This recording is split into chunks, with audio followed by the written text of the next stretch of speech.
This is Book 2 in the Witness Duet. If you haven't listened to the first book, Witness, make sure and do that first. There is a link in the description. On to Retribution. Retribution, Book 2 in the Witness Duet.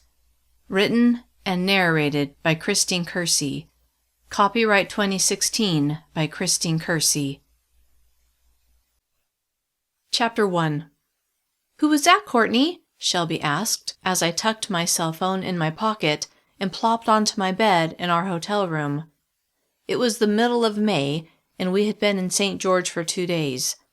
After starting to get a feel for the place, we decided on the area where we wanted to get an apartment. But with a phone call I'd just received, everything had become less certain. "It was Detective Turner," I said, picturing the man who had been there from the beginning of this nightmare. The man who had arranged for me and Shelby to relocate to St. George, Utah in exchange for my testimony against Dylan and Baldy. Shelby sat on one of the 2 chairs in the room. "What'd he say?" I scooted back until I was leaning against the pillows. "They told Dylan that I'm going to testify against him, that I'm going to tell the jury that I saw him—" My stomach clenched at the memory of Dylan stabbing another man right in front of me behind the fast food place where I used to work. I'd barely known Dylan, had only gone on 1 date with him, but there had been no mistaking that it was him I'd seen plunging a knife into another man's chest. Especially when Dylan had pointed at me and in a voice filled with menace had said my name and then warned me not to tell anyone what I'd seen. Shelby stared at me. "What did Dylan say?"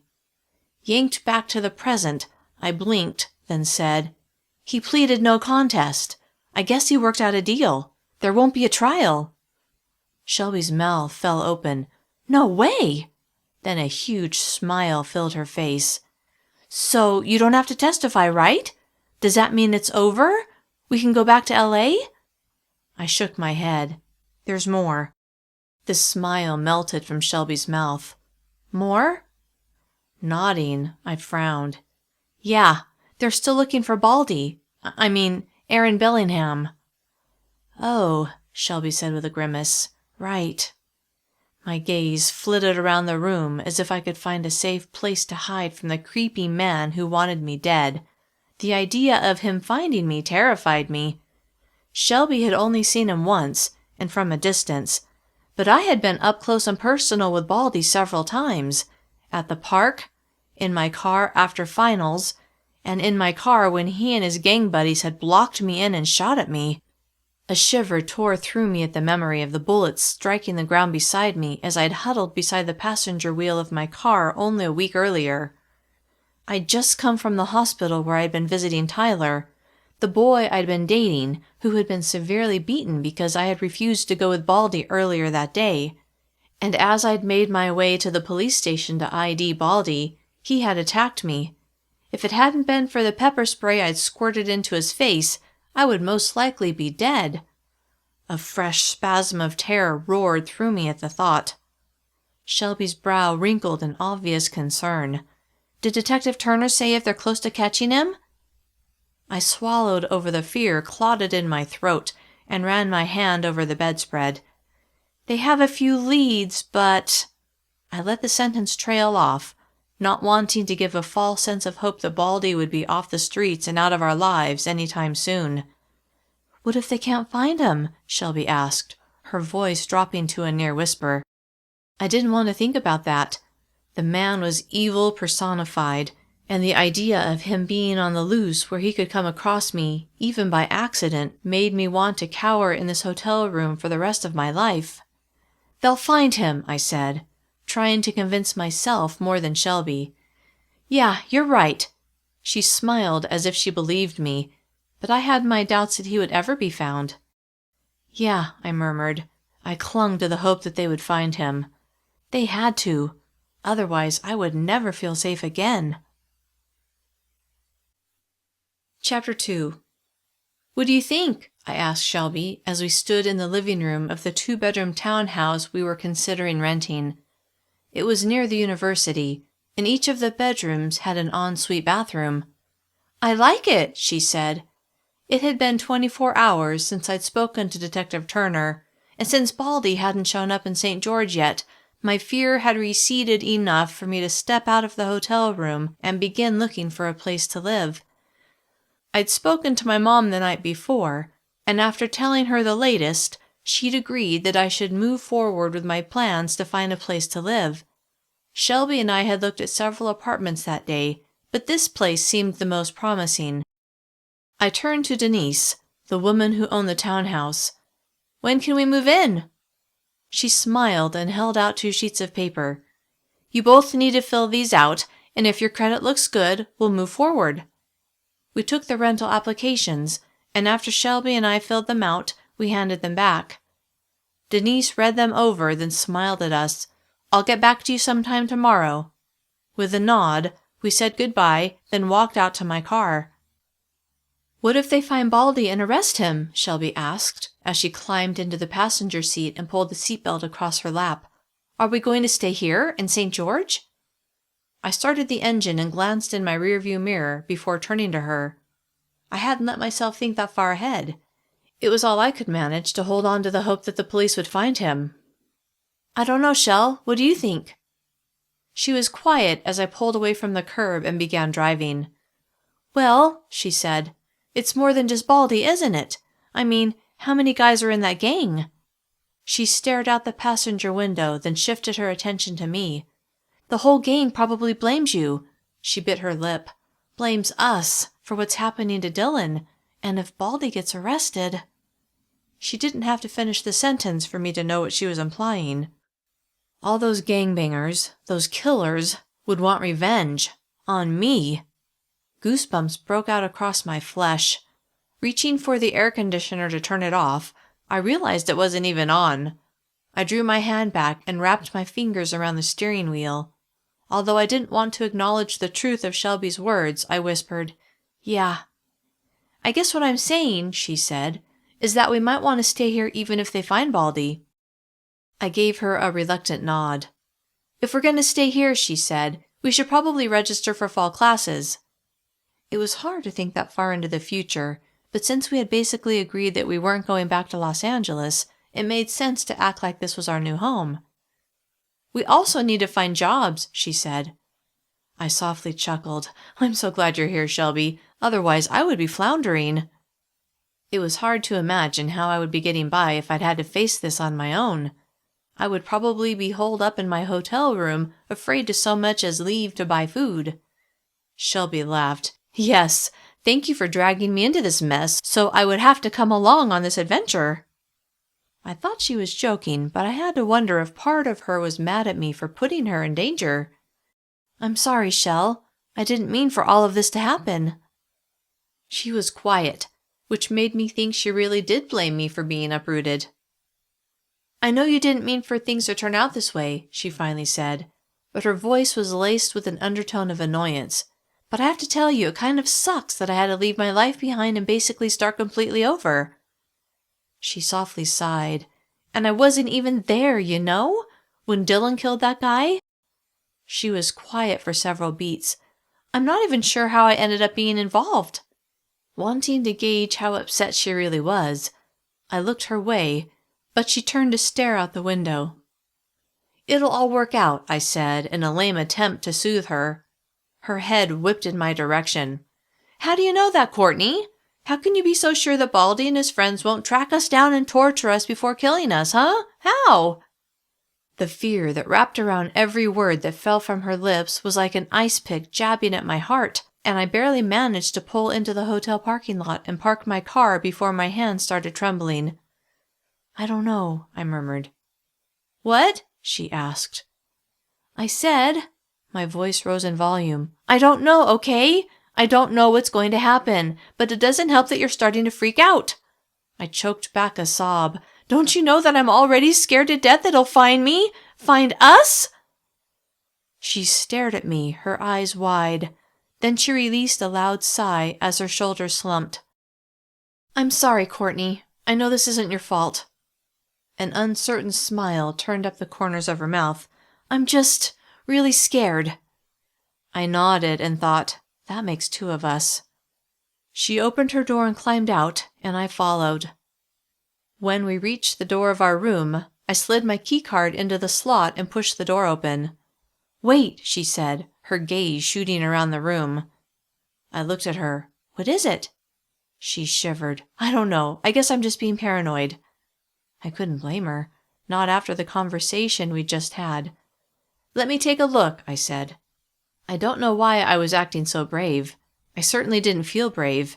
But I walked into the room, looked in the bathroom and the closet, then turned to her with a smile. "All clear!"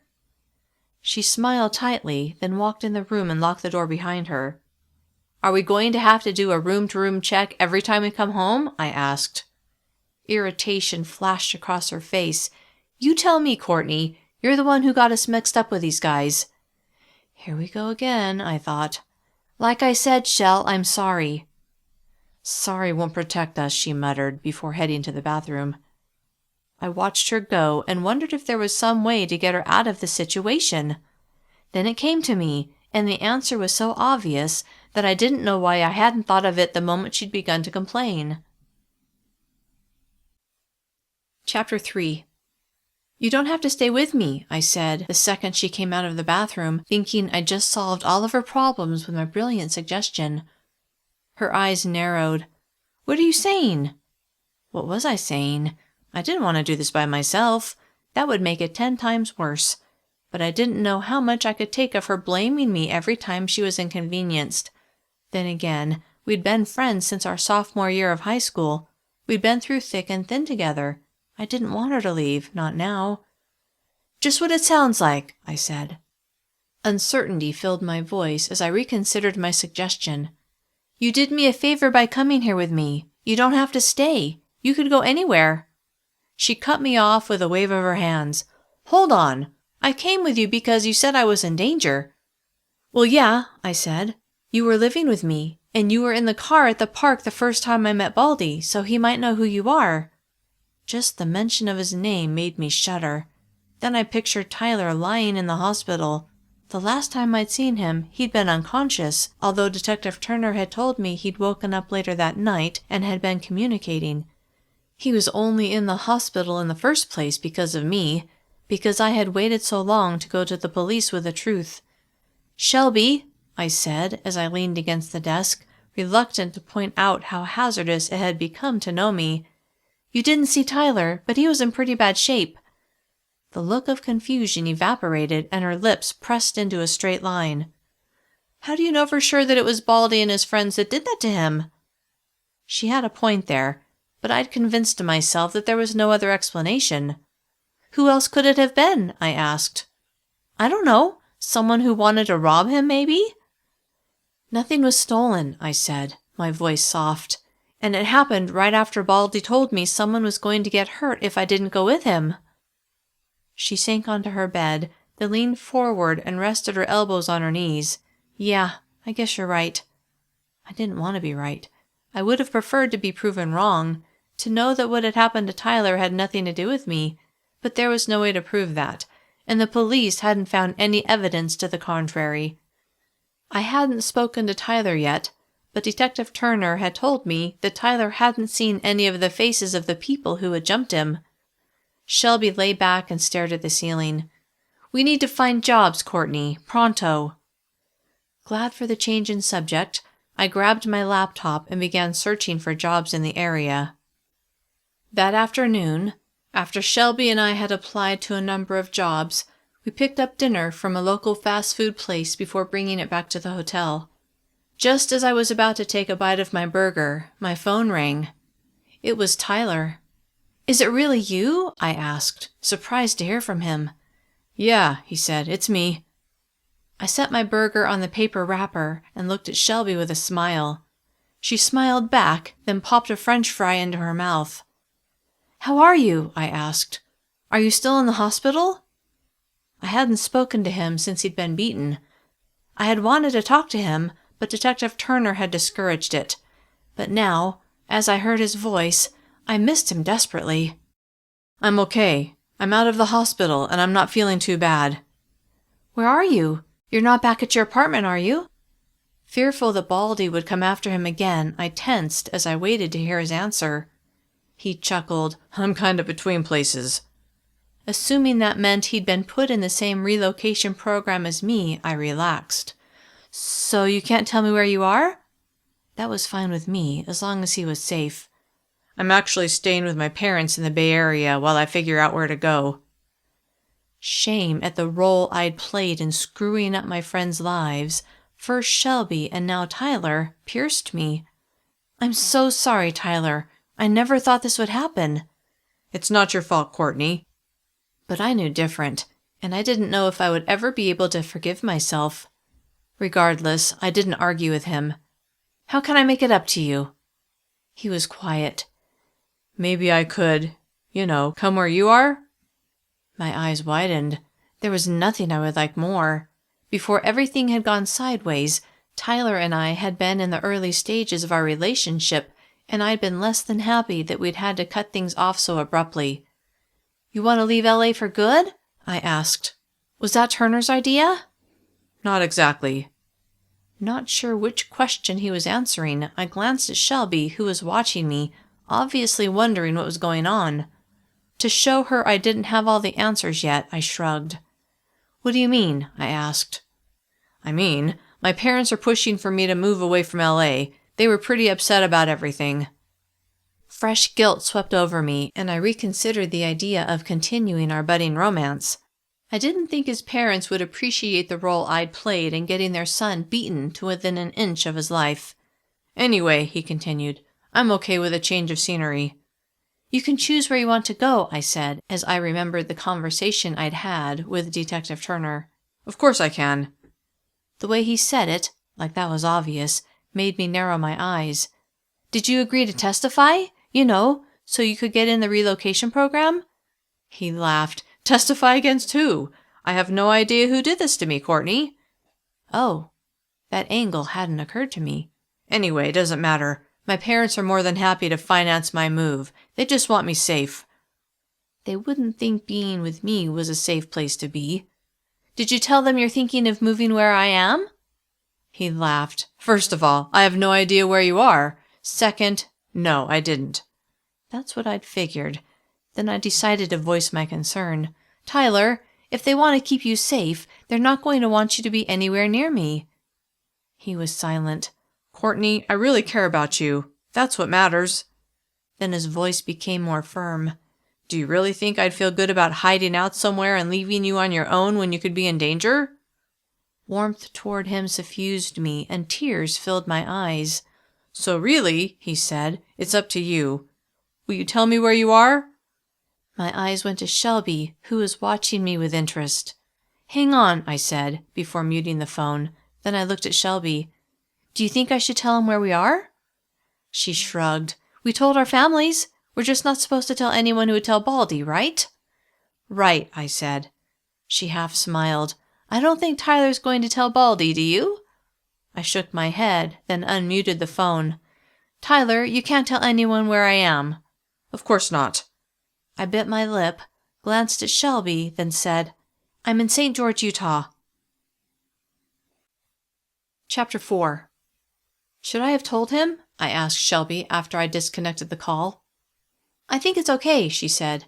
"Besides, he doesn't know exactly where we are." That was true, but I wondered what Detective Turner would think, then thought, that's something he doesn't need to know about. I picked up my burger and took a bite, an image of Tyler's face filling my mind, reminding me how much I wanted to see him. A smile of anticipation curved my mouth. "So, is he coming here?" Shelby asked, before sucking on her straw. "I don't know. He's going to talk to his parents about it, but he'll let me know." She nodded, and a moment later my phone rang. I smiled at her. That was fast. I picked up my phone and looked at the screen. When I saw Detective Turner's name, I frowned. Had he already found out that I told Tyler where I was? "Hello?" I asked after swiping my screen.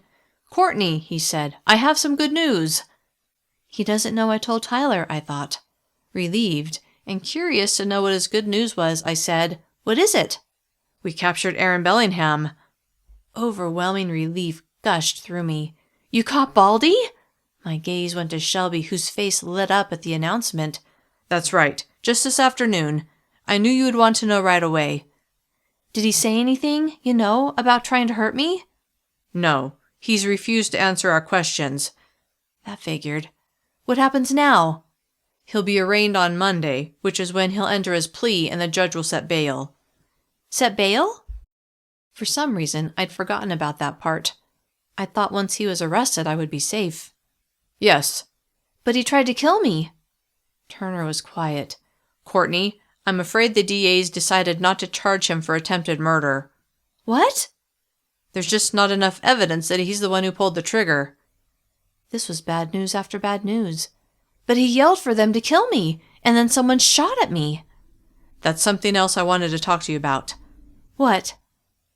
Do you think you'd be able to ID the men who were with him? I thought back to the night when I'd been ambushed, then tried to recall the faces of the 2 men who had been with Baldy. Like I said that night, it was dark, and I didn't really get a good look at them. Besides, did I want to have to testify against more people? When would this nightmare end? I understand, he said. What charges are you filing against him?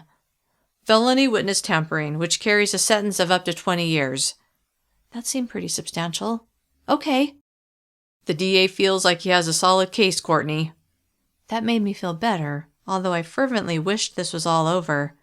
When do I testify? After he enters his plea, and assuming that plea is not guilty, there will be a preliminary hearing within 10 court days. You'll need to appear at that hearing. The thought of facing Baldy within the next couple of weeks sent my heart racing. The preliminary hearing, Turner continued, is when the judge will decide if there's enough evidence for Mr. Bellingham to be bound over for trial, so that's a critical step in the process. And it was all up to me. Suddenly overwhelmed, I squeezed my eyes closed. All right? Turner must have sensed my despair. It will be okay, Courtney. You'll have help every step of the way. Just remember how important it is to get Aaron Bellingham off of the streets. I opened my eyes and looked at Shelby, who stared at me. Right. I'll be in touch. We disconnected, and I repeated the conversation to Shelby. Wow, she said. This is all happening. Yeah. Are you ready for it? I vigorously shook my head. No. A small grimace formed on her mouth. Do you want me to go with you when you testify? From her expression, it seemed she didn't want to, and as much as I wanted to take her desires into consideration, I really needed her there. Yes, Shell, I do. She smiled. Okay, then I will. Warmth toward my best friend surged through me. Thank you, Shelby. Tyler called the next morning. I've decided to move to St. George, he said, a smile in his voice. Yay, I said. I was so happy. On top of the news that Baldy had been arrested, knowing that Tyler would be coming just made everything brighter. When do you think you'll come? Probably not for a couple of weeks. My ribs are still pretty sore, but as soon as they feel better, I'll pack up my stuff and head out. I told him the latest on Baldy. That's awesome, he said, enthusiasm in his voice. Does that change your plans? I asked him. About leaving L.A.? I hoped it wouldn't. Now that he talked about moving to St. George, I was eager to see him. I don't know. Probably not. Like I said the other day, I'm ready for a change of scenery. He was quiet. Plus, I've missed you, Courtney. Thrilled to hear him admit that, I smiled. I've missed you too. I'm sorry I didn't call you before, but Detective Turner kind of discouraged it. I know, and that's okay. He was so sweet. I'll probably have to go to L.A. and testify in a couple of weeks, I said. Really? Well, maybe I can meet you there. I'd love that. While I'm in L.A., I can pack my stuff. I can help you, I immediately offered. He laughed. You don't have to do that. I know, but I want to. It would give me a good excuse to spend time with him. Okay, I won't turn down your help. We chatted for a while longer, then disconnected. Later that afternoon, we heard from the owner of the townhouse. This is Denise Caetano, she said. I wanted to let you know I've approved you and your friend to rent the townhouse. If you want to meet with me today, you can sign the lease and I'll give you the key. We made arrangements to meet, and I disconnected the call. Shelby and I danced around the hotel room, excited to know that things were looking up. Chapter 5. Over the weekend, Shelby and I moved our few belongings into the townhouse, and on Monday, the furniture we left at my mom's house arrived in a moving van, courtesy of LA County. There wasn't a lot of furniture, so it didn't take much time to get everything in place. "I hope it doesn't take too long for this place to feel like home," I said, as I arranged my few dishes into the kitchen cupboards. "I know," Shelby said, "but I'm just glad we each get our own bathroom." I laughed. "Right? How perfect was that?" She broke down an empty box and placed it in a stack by the back door. "I think this place was built for college students," she said. "I think you're right. Speaking of school, we still need to register for classes." "Okay," I said, "as soon as we finish unpacking." In the middle of the afternoon, as we were looking through the online class catalog, my phone rang. "It's Detective Turner," I said to Shelby before swiping my screen. "Hello?" He greeted me, then said, "The arraignment was today." Unconsciously, I held my breath, hopeful that Baldy, Aaron Bellingham, had pleaded guilty. "The preliminary hearing will be a week from Friday." My breath came out in a rush. So he pleaded not guilty. "That's right." Disappointment swelled within me, and I knew it had been too much to hope he would plead out like Dylan had. "What do I need to do?" Turner explained the procedure for me to appear at the hearing, and I immediately began to dread facing Baldy in court. "A deputy district attorney will be contacting you in the next couple of days to go over your testimony." All right.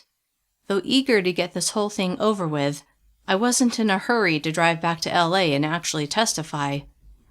"The judge set bail at $25,000, so I suspect he'll be out soon." That idea terrified me. "Please try not to worry, Courtney," he said, as if that would ease my mind. "I'll try not to." He gave me a few more bits of information, then we hung up. 2 days later, the deputy DA called and scheduled a time for the two of us to have an online meeting so she could go over my testimony with me. Glad I wouldn't have to drive to LA just for that. When the appointed time arrived, I sat at the kitchen table, my laptop in front of me, and watched the screen. "Hello, Courtney," Katie Briggs, the deputy DA who was handling the case, said from her office. "Thank you for meeting with me today." We discussed my testimony, going over what I would say at the hearing. Then she said, "During the hearing, I'm going to play the 911 call you made." I'd forgotten about that. "Okay."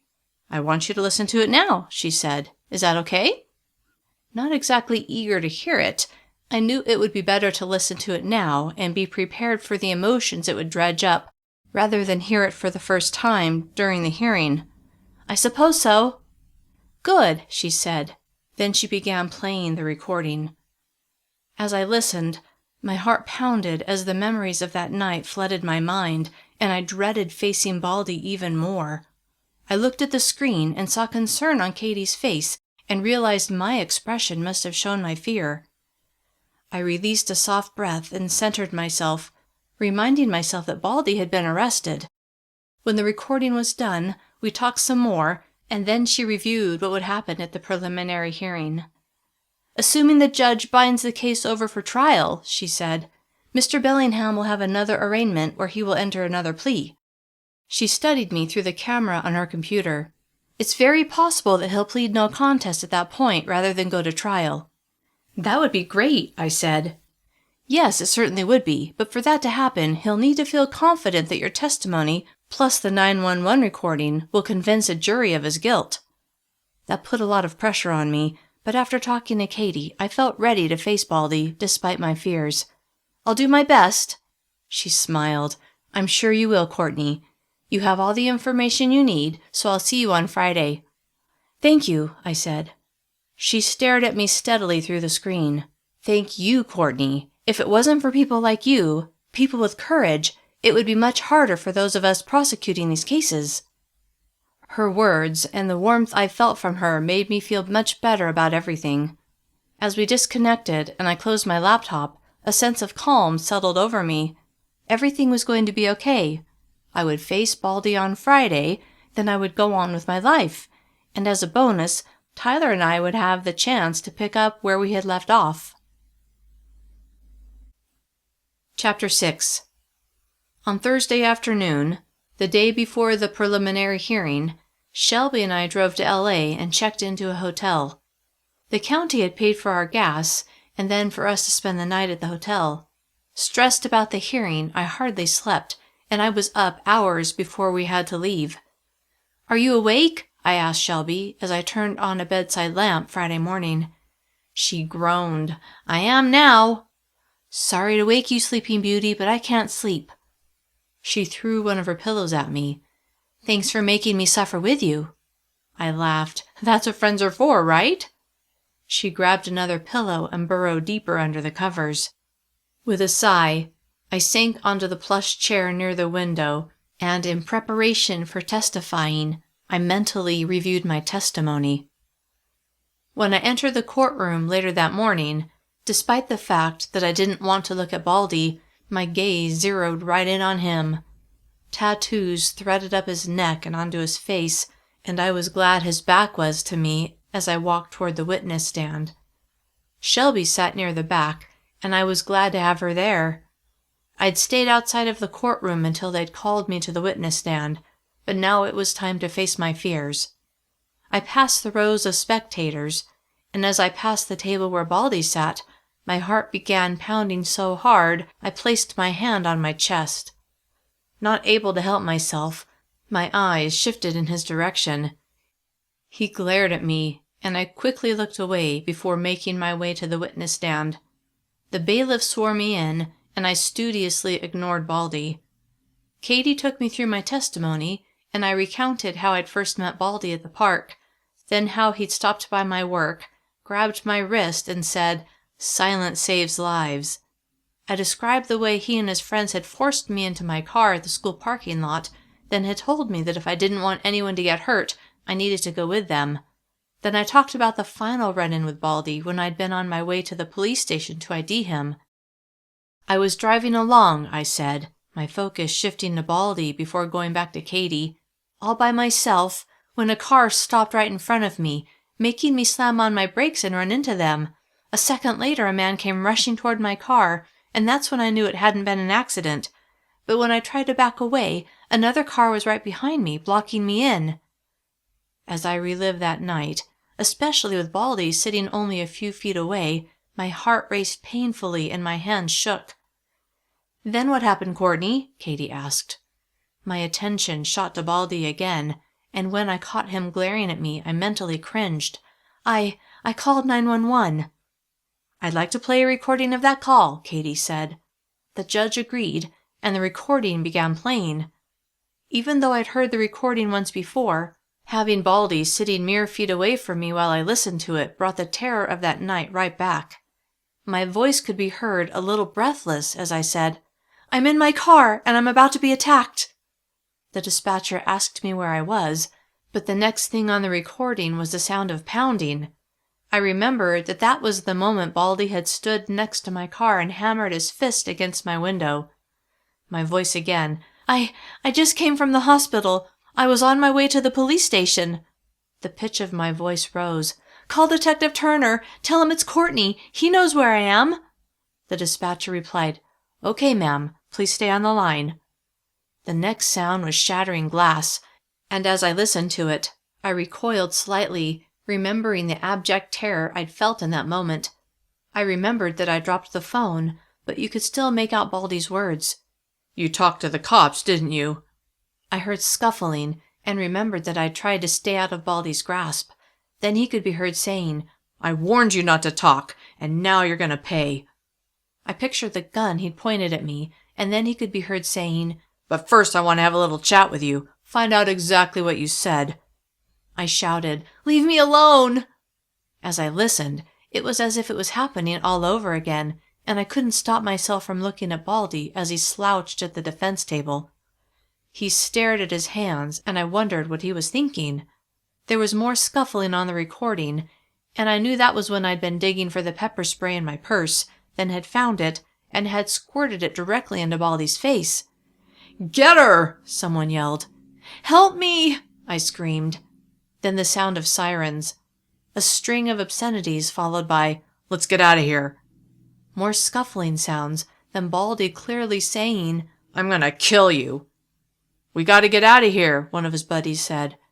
"Kill her!" Baldy screamed, his voice filled with fury. "Kill her now!" A moment later, the sound of tires squealing, then the distinctive sound of at least 2 gunshots. The recording ended, and tears filled my eyes as I mentally relived the events of that terrible day and how close I had come to being murdered. "Where were you when those gunshots erupted, Courtney?" Katie asked. Swallowing over the knot in my throat, I dragged in a deep breath to get my emotions under control. "I was on the ground, next to the front passenger wheel." "Did you sustain any injuries during this exchange?" she asked. "A bullet. It hit the ground near me, and a sharp rock flew up and cut my arm." She asked a few more questions, and I held myself together enough to answer all of them. When she was done, she said, "Thank you, Courtney." Relieved that part was over, I only had to answer a few questions from Baldy's attorney, but even as he tried to rattle me, I stuck to my version of events. Finally, I was able to leave. As I passed the rows of spectators, there were a few young men sitting in the back. Were they part of Baldy and Dylan's gang? Trying not to think about how much they must hate me, I pushed through the doors and went into the hallway. Chapter 7. Seconds later, Shelby came out of the courtroom and gave me a hug. "You did great," she said. Though it had been more emotionally draining than I had expected, I felt good about how it had gone. "Thanks." "Hey, Courtney," a male voice said, and I turned to see Tyler striding toward me. "Tyler!" Glad to think about something other than the nightmare I'd been through, I raced to his side, but not sure how his ribs were. I held back from flinging myself at him. "How are you?" He drew me into an embrace, and I eagerly wrapped my arms around his neck. After a long hug, he pulled away from me and smiled. "I wanted to be here when you testify." Relieved that task was done, I laughed. "Too late. I just finished."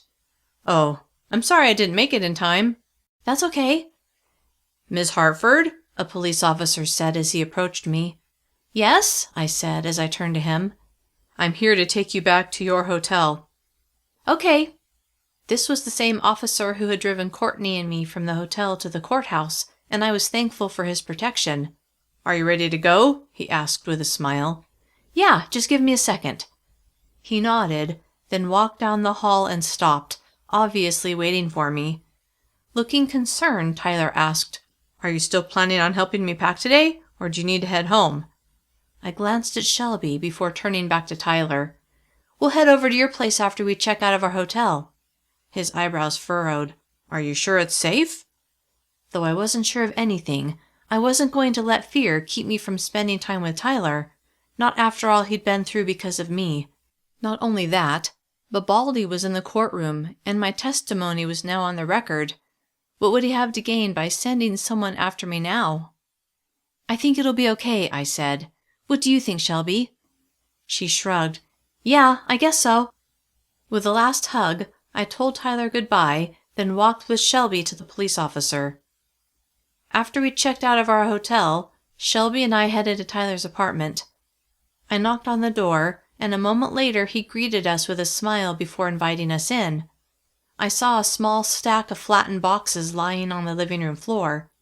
"Looks like you waited for us before you began," I said with a smile. He laughed. "I didn't want you to miss out on any of the fun." I turned to Shelby. "He's so thoughtful." She smiled. "I noticed." "Are your roommates here?" I asked Tyler. "No, they're at work." I placed my hands on my hips and surveyed the room before looking at Tyler. "Where do you want to start?" "Maybe put the boxes together?" Shelby said. Tyler laughed. "Good idea." I smiled. That's why Shelby's good to have around. She's always thinking of what we should be doing. We began putting the boxes together and used packing tape to hold the flaps in place. "I have to say," Tyler said as he ran the packing tape over the bottom of the box he was working on, "it's a little weird to be here. The last time I was here, I was just your average college student, then wham! I get jumped, get the snot beaten out of me, and now I'm going to move to a new city." The way he described it reminded me of the role I'd played in causing all the problems he was now facing. I stopped what I was doing and said, I'm really sorry, Tyler. If I'd only known that keeping quiet about what had happened would put you in danger, I never would have waited to talk to the police. He smiled at me. I'm not blaming you, Courtney. I completely understand why you were scared. Those guys are pretty terrifying. I thought about the 911 recording I'd heard earlier and shuddered. Yeah.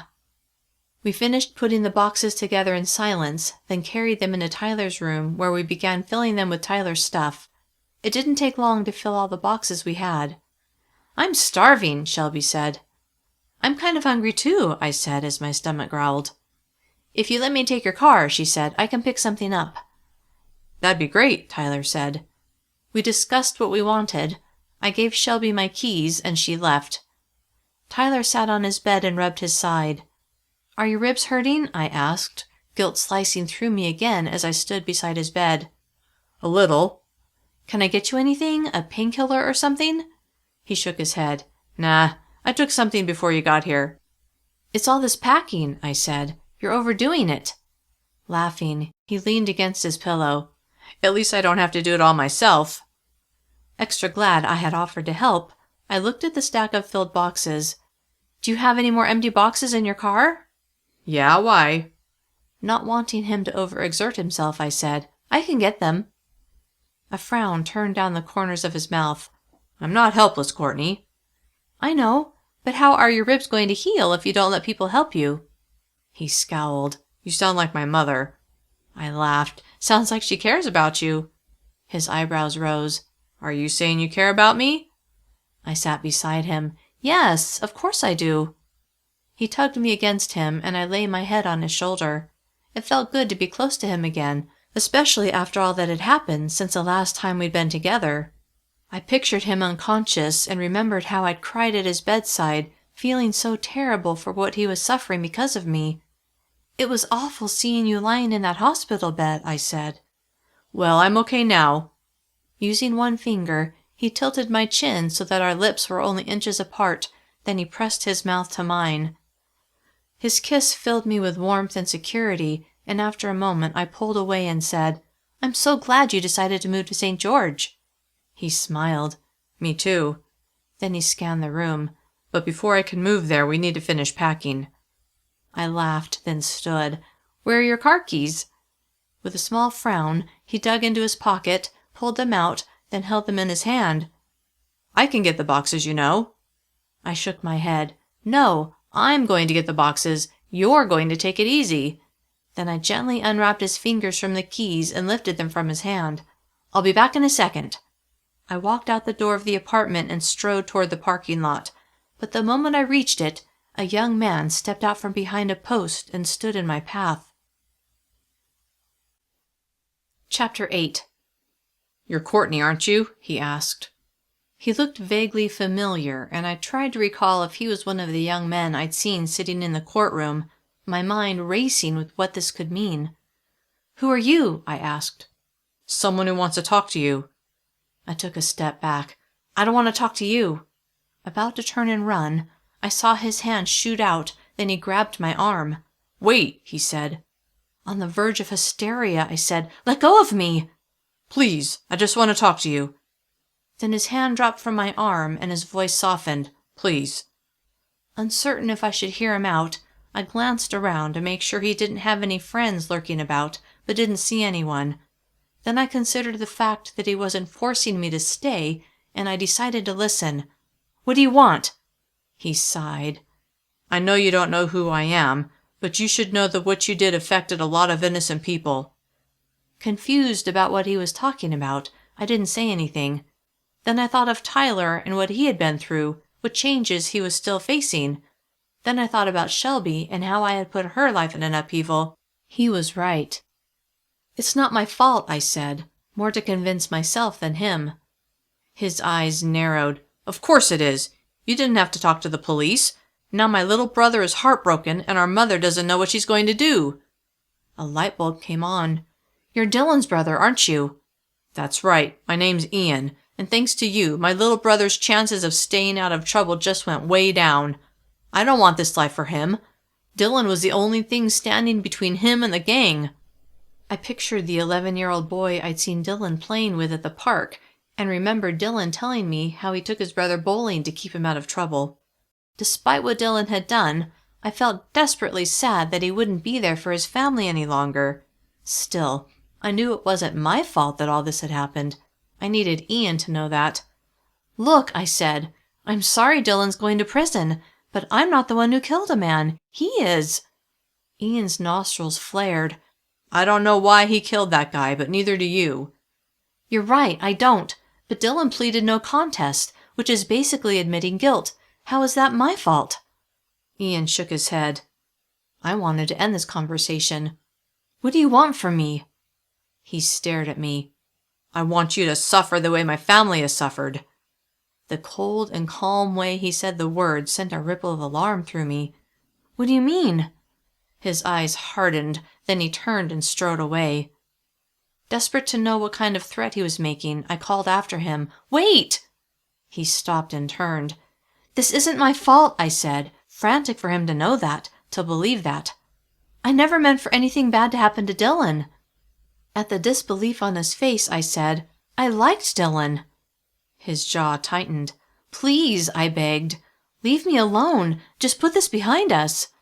His head tilted. "Put this behind us? Is that what I'm supposed to tell my little brother when he sobs himself to sleep because the brother he worshipped can no longer be there for him?" He placed his fists on his hips. "Is that what I'm supposed to tell my mother when she's freaking out with worry over what's happening to her son in prison?" He shook his head. "Please." Though I knew this was not my fault, I still wished there was something I could do to fix it, especially if it meant getting on with my life and no longer having to live in fear. "Tell me what I can do," I said. "Just tell me how I can fix this." He frowned. "Short of withdrawing your testimony." I shook my head. "I can't do that." "Then there's really not much you can do." "Please, Ian, please. Dylan wouldn't want you to do anything to me. He told me he didn't want anything to happen to me." Ian took a step toward me. "I don't know what will happen to you. I just know that I won't be satisfied until I know you are as miserable as my family is." Then he turned and stalked away. Stunned by what he had told me and terrified about what the future held, I stared after him. Chapter 9. I watched Ian climb into a dark blue Corolla and drive away. Then I turned and ran back to Tyler's apartment. The moment I entered, a feeling of safety swept over me, and I locked the door behind me. "That took you a while," he said, after I walked into his bedroom, where he still leaned against his pillows. "I was about to send out the cavalry." He must have noticed I didn't have the boxes, and he certainly saw the fear on my face. His expression became serious.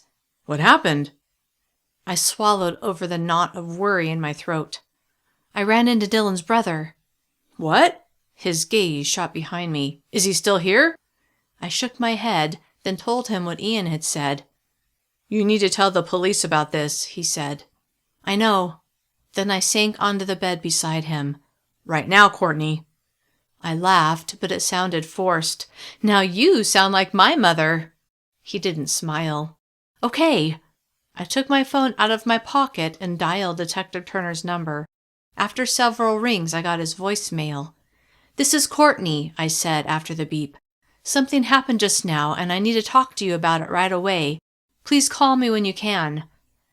I disconnected the call, shoved my phone back in my pocket, and looked at Tyler for approval. He nodded. I heard knocking at the front door.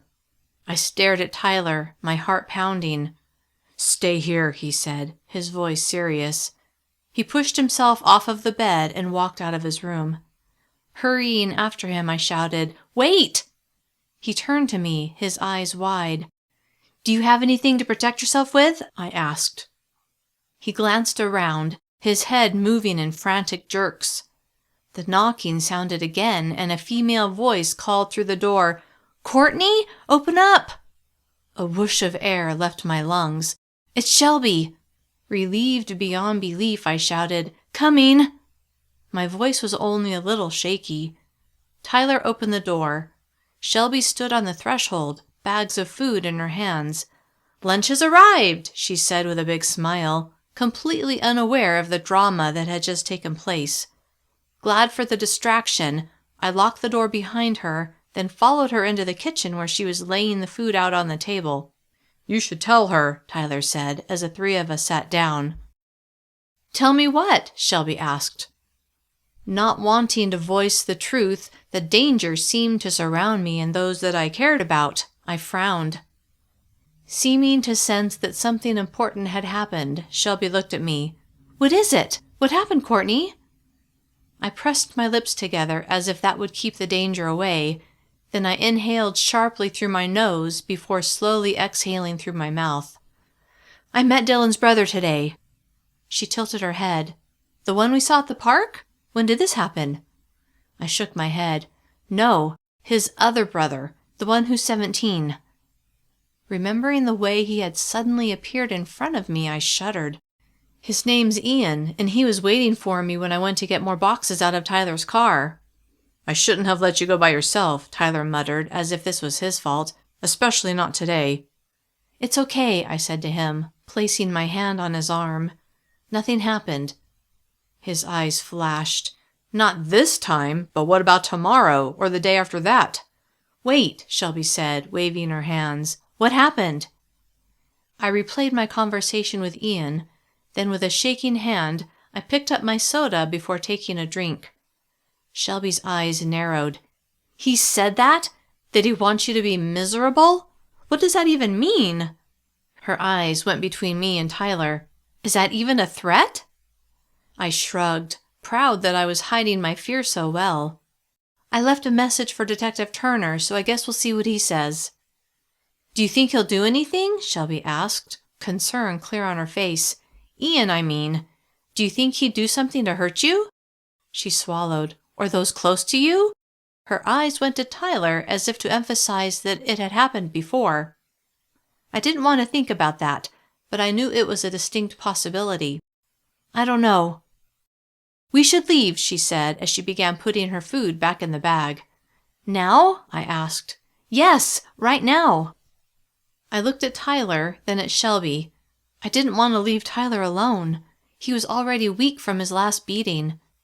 As I imagined Ian and the other guys from his gang attacking Tyler after Shelby and I left him by himself, defenseless, sadness and horror washed over me. "That's probably a good idea," Tyler said. "No," I said, "it's not. I'm not leaving you here alone, Tyler." A half smile turned up the corners of his mouth. "I'm a big boy, Courtney. I can take care of myself." "I know, but I couldn't chance it. Not when it would be my fault. Can't we at least finish packing your stuff? Then we can all leave at the same time." I thought that was a reasonable suggestion, and after a moment they both nodded. "Fine," Shelby said as she took her food back out of the bag. "But as soon as we're done, we're out of here." I nodded. "Okay." After we finished eating, the three of us walked out to Tyler's car to get the rest of the boxes. "What did you say his car looked like?" Tyler asked as he scanned the parking area. "It was a dark blue Toyota Corolla." "Okay." He studied all directions. "I don't see anything like that now." "I told you, he left. I saw him drive away." Tyler turned back to me. "Right." With the three of us carrying the flattened boxes, we were able to get the rest of them in one trip, and after putting them together, we continued packing Tyler's stuff. When we were almost done, my phone rang. I looked at the screen. "It's Detective Turner." "Good," Shelby said. I filled him in on what had happened. "Why aren't you on your way back to St. George?" he asked. "I wanted to help Tyler pack." I knew it was a good reason, but evidently Turner didn't agree. "I expected you to be driving home, Courtney, not hanging out around the danger zone." His comment made me feel stupid, and I wondered if coming here had been a mistake. "We're heading home in a little while." "Good." "But what about Ian?" I asked. "Should I be concerned?" I really hoped he would tell me I had nothing to worry about. "It's hard to say since he didn't explicitly threaten you." "What should I do?" "If you see him again and you feel unsafe, call the police." That didn't do much to ease my mind, but I understood that there wasn't much else he could do. "All right." I paused a beat. "Any word on what's going to happen next with Baldy?" "Not yet, but either Katie or I will let you know as soon as we hear anything." Okay, thanks. I disconnected the call, then faced Tyler and Shelby. So? Shelby asked. Is he going to do anything about Ian? I bit my lip, then shook my head. I don't think there's anything he can do. Ian didn't actually threaten me. Tyler shook his head, obviously upset. That's ridiculous. I couldn't disagree, but saw no point in complaining. Let's get this finished, I said. We still have a long drive ahead of us. Yes, Tyler said, you do, so you should probably get going. I looked at his nearly empty room. We're almost done. Let's just finish this up, then we can all go. Fine, he said, obviously unhappy. I wanted to make everything okay, but knew it was out of my hands. It didn't take long to finish packing the rest of Tyler's stuff, and after we had placed the final box against the wall, Shelby and I grabbed our purses, then the three of us left the apartment. I'll meet you at the car, Shelby said with a smile. Then she left Tyler and me alone. When do you think you'll move out there? I asked Tyler as I stood near him. He smiled at me. There's nothing keeping me from moving now, so probably within the next week. Where are you going to live? He shrugged. I have no idea. Then he laughed. I've never been there before. Well, you can sleep on our couch while you look for a place. He stroked my cheek. Thanks, Courtney. I'll probably take you up on that. Then he drew me into his arms and kissed me. Thrilled that he would be living near me soon, I slid my arms around his neck. After several moments, he released me. I smiled at him. Let me know when you're coming. I will. A look of worry crossed his face. Drive carefully. I nodded. Always. With a final wave, I walked to my car and climbed behind the wheel, then looked at Shelby, who was sitting in the passenger seat. Ready? Yep. Moments later, we were on our way, and as I drove, I kept an eye out for a dark blue Toyota Corolla. Chapter 10. It was late that evening when we reached home. Exhausted, I carried my overnight bag to the front door and turned my key in the lock before pushing the door open. Do you think we ought to do a search? Shelby asked. You know, just to be safe? I hated the paranoia she sparked inside me, but I couldn't say she was wrong. Yeah, sure, that's probably a good idea. She stepped in first, dropping her bag on the floor. I did the same, and side by side we looked through the townhouse, checking inside closets and behind doors. All clear, I said with a smile, like I had known all along it would be safe. Shelby flopped onto the couch and I sat beside her. If you have to testify again, she said, we're not sticking around afterwards, okay? First of all, I said, let's hope I don't have to testify at a trial, but yeah, I agree. Several days later, on Tuesday, Shelby and I found out we'd both been hired as cashiers at the same grocery store chain where she'd worked when we lived in LA.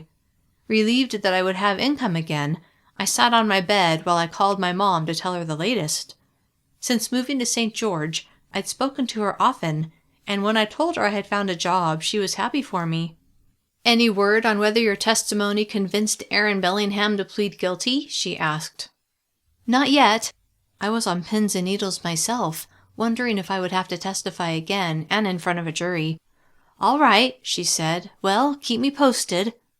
I told her I would, then wondered if I should tell her about Ian and what he had said, but I knew it would only make her worry, and since there was nothing anyone could do about it, I decided she would be happier not knowing. We chatted for a few more minutes, and after we disconnected, I leaned my head back and stared at the wall across from me. I would be starting my job the next day, and I was glad. Without a job or school to keep me occupied, I had had way too much time to imagine all the terrible things that could happen to me. The next day, I began my new job, and by the time I got home that afternoon, I was exhausted. It wasn't that the job was particularly difficult, but I was on new information overload. Shelby's shift had started after mine, so I got home an hour before she would. As I climbed out of my car, the heat of the day hit me. It was the beginning of June and already much hotter than I liked. Fanning my face with one hand, I dug out my house keys with the other, then let myself into our townhouse. I dropped my stuff on the kitchen counter, downed a glass of ice water, then grabbed the mailbox key and headed out the door to the communal mailbox, which was situated several houses down. After finding an empty mailbox, I turned and walked back up the street, eager to get back inside my air-conditioned townhouse. But when I twisted the doorknob, nothing happened. And that's when I realized I turned the lock on the knob when I'd walked out the door to get the mail. I had locked myself out.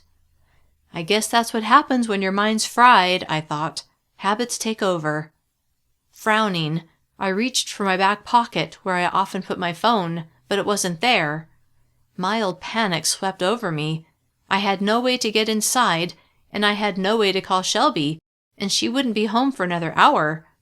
The oppressive heat seemed to press down on me as I tried to come up with a solution. Just then, my next-door neighbor, a man I had never spoken to, pulled into his driveway. I can use his phone to call Shelby, I thought. I tried not to stare as he opened his door and stepped out of his car. Then I pushed a friendly smile onto my mouth and walked toward him. As I got closer, I saw that he was in his early 20s and quite good-looking. "Hi," I called out when I was about 10 feet away. He turned to me with a look of surprise. "Hi there." Pointing behind me, I said, "I'm your neighbor, Courtney." He smiled. "I'm Josh." With a smile, I said, "I was wondering." Then I softly chuckled, feeling foolish for what I had done. I seem to have locked myself out of my house, and I was wondering if I could use your phone to call my roommate." He laughed, and my face flooded with heat. "Sure." Using his head, he gestured toward his front door. "It's hot out here. Why don't you come in?" Relieved that I wouldn't be stuck in the hot sun for the next hour, I followed him inside. Chapter 11. The cool air of Josh's place washed over me, and I was glad I'd spoken up. An adorable, medium-sized dog bounded into the room and right to me. He wagged his tail as he sniffed me, and I reached down and rubbed his head. "That's enough, Baxter," Josh said. "Come here." Baxter went to Josh, obviously looking for affection. "What kind of dog is he?" I asked. "An English Springer Spaniel." "He's a beautiful dog." Josh smiled. "Thanks." Then he held out his phone. "You can use my phone." That was when I realized I didn't know Shelby's number. With an embarrassed smile, I shook my head and told him I needed to look up the number for the grocery store where Shelby and I worked. "I'll look it up for you," he said. A few minutes later, I had Shelby on the line. Knowing Josh could hear me, I half turned my back to him as I told Shelby that I'd locked myself out. "I'm sorry, Courtney," she said, regret in her voice, "but I can't leave until my shift's done." Had I expected her to drop everything and rush to my aid? "That's okay, Shell. I'll see you when you get home." I disconnected the call, then turned around to find Josh holding back a smirk. "What'd she say?" he asked as he took his phone back from me. I didn't want him to feel obligated to help me, so I pushed a bright smile onto my face. "She'll be home soon." "Great. You're welcome to hang out here until she gets home." I really didn't want to have to sit outside in the heat of the day for the next hour, but I didn't want to impose either. "That's okay. I can wait on my porch." He laughed. "Don't be ridiculous. It's at least 100 degrees outside." At the mere mention of the temperature, I thought I was going to start sweating. "I don't want to be in your way." "Don't worry about it," he said with a smile. "I don't mind." Though I was still a little uncomfortable about imposing, I was grateful for his generosity. "Okay, thanks." He offered me a glass of ice water, and while I waited for him to fix it, I sat on the couch. Baxter came to my side, and I stroked his back. "Here you go," Josh said as he handed me my glass and sat in a chair next to the couch. Feeling guilty for taking his time when he certainly had other things planned for his afternoon, I said, "You don't have to entertain me." "Where are you from?" he asked, ignoring my comment. My stomach clenched with worry. What was I supposed to tell him? Dylan had pleaded guilty, and Baldy had been arrested. But what about Ian? I didn't want to say anything that could put me in danger. I decided to tell the truth, just a limited version of it. "I'm from California." "What brought you to St. George?" "I wanted to move someplace where the pace is a little slower." He laughed. "Well, that's certainly true here. Lots of retired people mixed with lots of college students." He took a swallow of his water. "What do you think of it so far?" Glad I could be completely honest, I said, "So far I like it." The doorbell rang, and my heart pounded. It was too soon for it to be Shelby. "That's probably Brittany," Josh said, as he leapt from his seat and crossed the room to open the door. I had no idea who Brittany was, but I was glad she was expected. I kept my focus on the front door, and when Josh pulled it open, I saw a pretty girl about my age standing on the porch. "Hey, babe," Josh said before pulling her into his arms and giving her a quick kiss. Baxter rushed to the door to greet Brittany, too. When Josh released Brittany, she walked in, and her eyes zeroed in right on me. Cornflower blue eyes appraised me, but after a moment, she flicked her long blonde hair over her shoulder and turned to Josh. "How was work?" He smiled. "Same as usual." Then he gestured in my direction. "This is Courtney, my neighbor." Brittany turned her eyes back on me, but her smile seemed forced.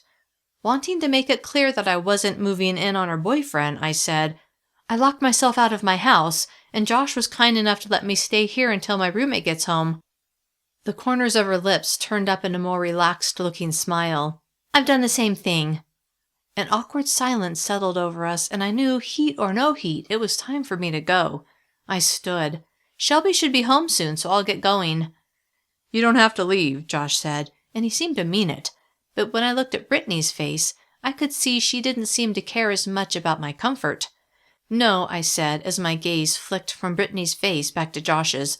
"I'll be fine. Thanks for letting me use your phone." Not wanting to stretch out the awkwardness any further, I moved to the door. "No problem," Josh said. With a final nod, I let myself out and hurried across the grass to my place. Half an hour later, Shelby pulled up. Sweltering now, I stood from the porch step I'd been sitting on and walked out to meet her. "I got here as fast as I could," she said with an apologetic smile. "Thanks," I said, as we walked to the front door. "I think I've sweated a gallon of water in the last half hour." She laughed as she turned her key in the lock. "I guess this will be the last time you lock yourself out." "You got that right," I said. Then I told her how our neighbor had let me use his phone and stay inside his place. "That was nice of him," she said. She tilted her head. "Why didn't you stay there until I got home?" My lips quirked into a smile. "His girlfriend showed up, and she seemed less than happy to see me there." "Oh," Shelby said. She set her purse on the counter, then picked up my phone, which I'd left on the counter earlier. "Do you want this?" I took it from her. "Thanks." I immediately checked to see if I'd missed any messages and found I had a voicemail. "This is Katie Briggs," the recording said. "I have some good news, Courtney. Aaron Bellingham pleaded no contest." My eyes widened.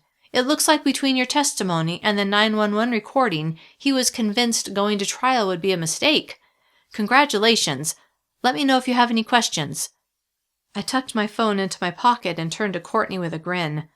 "Looks like my days of testifying are done." Then I told her what Katie had said.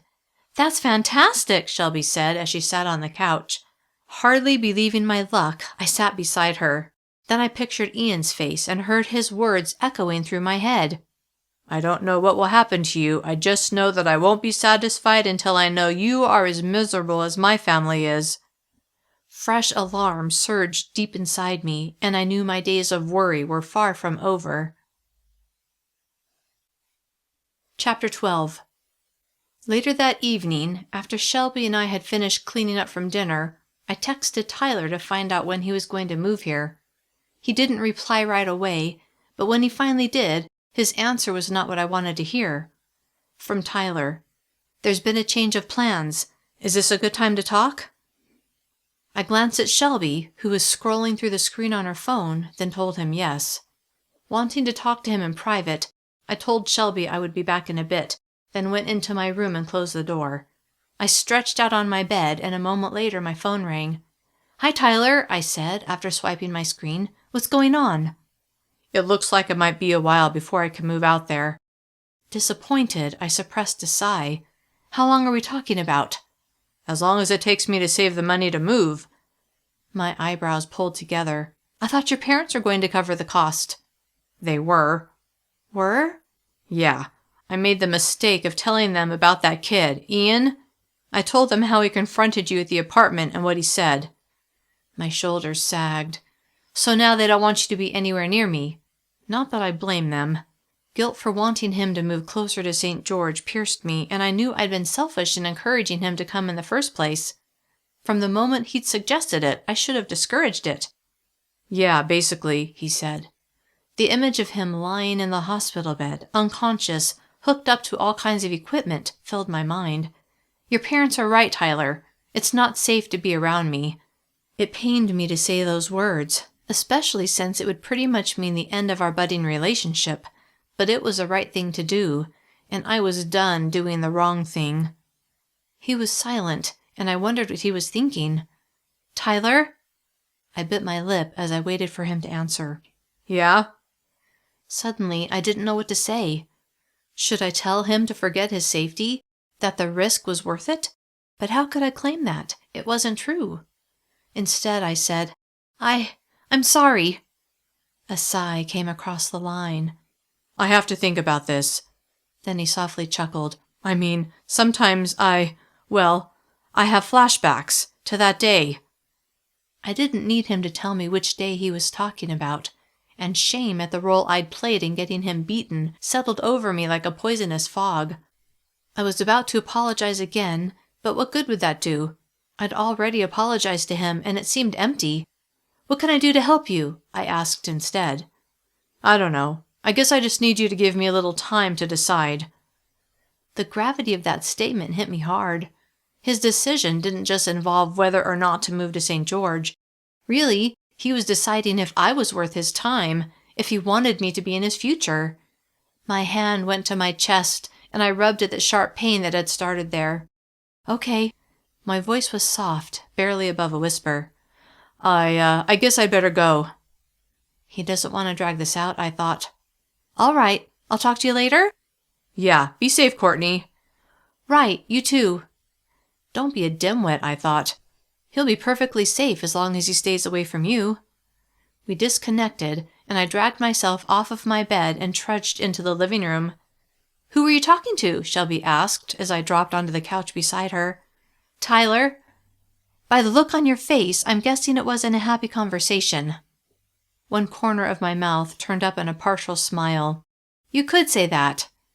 "So?" Her eyebrows rose in question. I repeated the conversation I'd had with Tyler. Shelby looked thoughtful. "Does he really think being around you is unsafe?"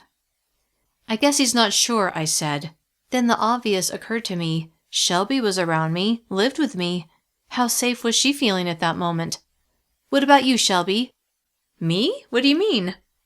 A half laugh, half snort erupted from my throat. "Do you think you're any safer than he would be? I'm poison, Shell!" Then I burst into tears. She immediately scooted over and put her arms around me. "Stop it, Courtney. You're not poison." She sighed. "And to answer your question, yes, I do think I'm safer than he would be. Dylan and Baldy are in jail, remember? Ian was just trying to scare you." I pulled away and wiped my eyes. "Well, it worked." "Are you miserable yet, Courtney?" "I'm getting there." "Okay then. Ian accomplished what he was after. Now it's time to move on, to put it behind you, all right?" She made it sound so simple, but I didn't believe this misery was nearly enough to satisfy Ian, and I was terrified to find out what would. Chapter 13. For the rest of the week, every time I left the house, my gaze shot in all directions, on the lookout for Ian or anyone who looked the least bit threatening. I managed to get through the week without incident, but on Saturday night, when Shelby suggested we go out and have some fun, I hesitated. "What do you have in mind?" I asked, doubtful there was much of a nightlife in St. George, but that was only an excuse. The reality was, I felt safer huddled inside our little townhouse. "Nothing crazy," Shelby said. "Just a movie or something." She smiled as she finished unloading the dishwasher. "My treat." I leaned against the counter. "I'm kind of tired." She put the last glass in the cupboard, then closed the dishwasher door before turning to me. "Come on, Courtney. We haven't done anything fun since we got home from the preliminary hearing." "You mean since I ran into Ian," I thought. I didn't say it out loud, but I knew that's what she meant. Ever since my conversation with Tyler, where his fears had seemed to trickle through the phone like a static connection, The seriousness of Ian's statement had been in the forefront of my mind. What could he do that would make me miserable? Did he actually have anything planned? Did he know where I lived? No, I said, my tone determined. I don't want to go anywhere.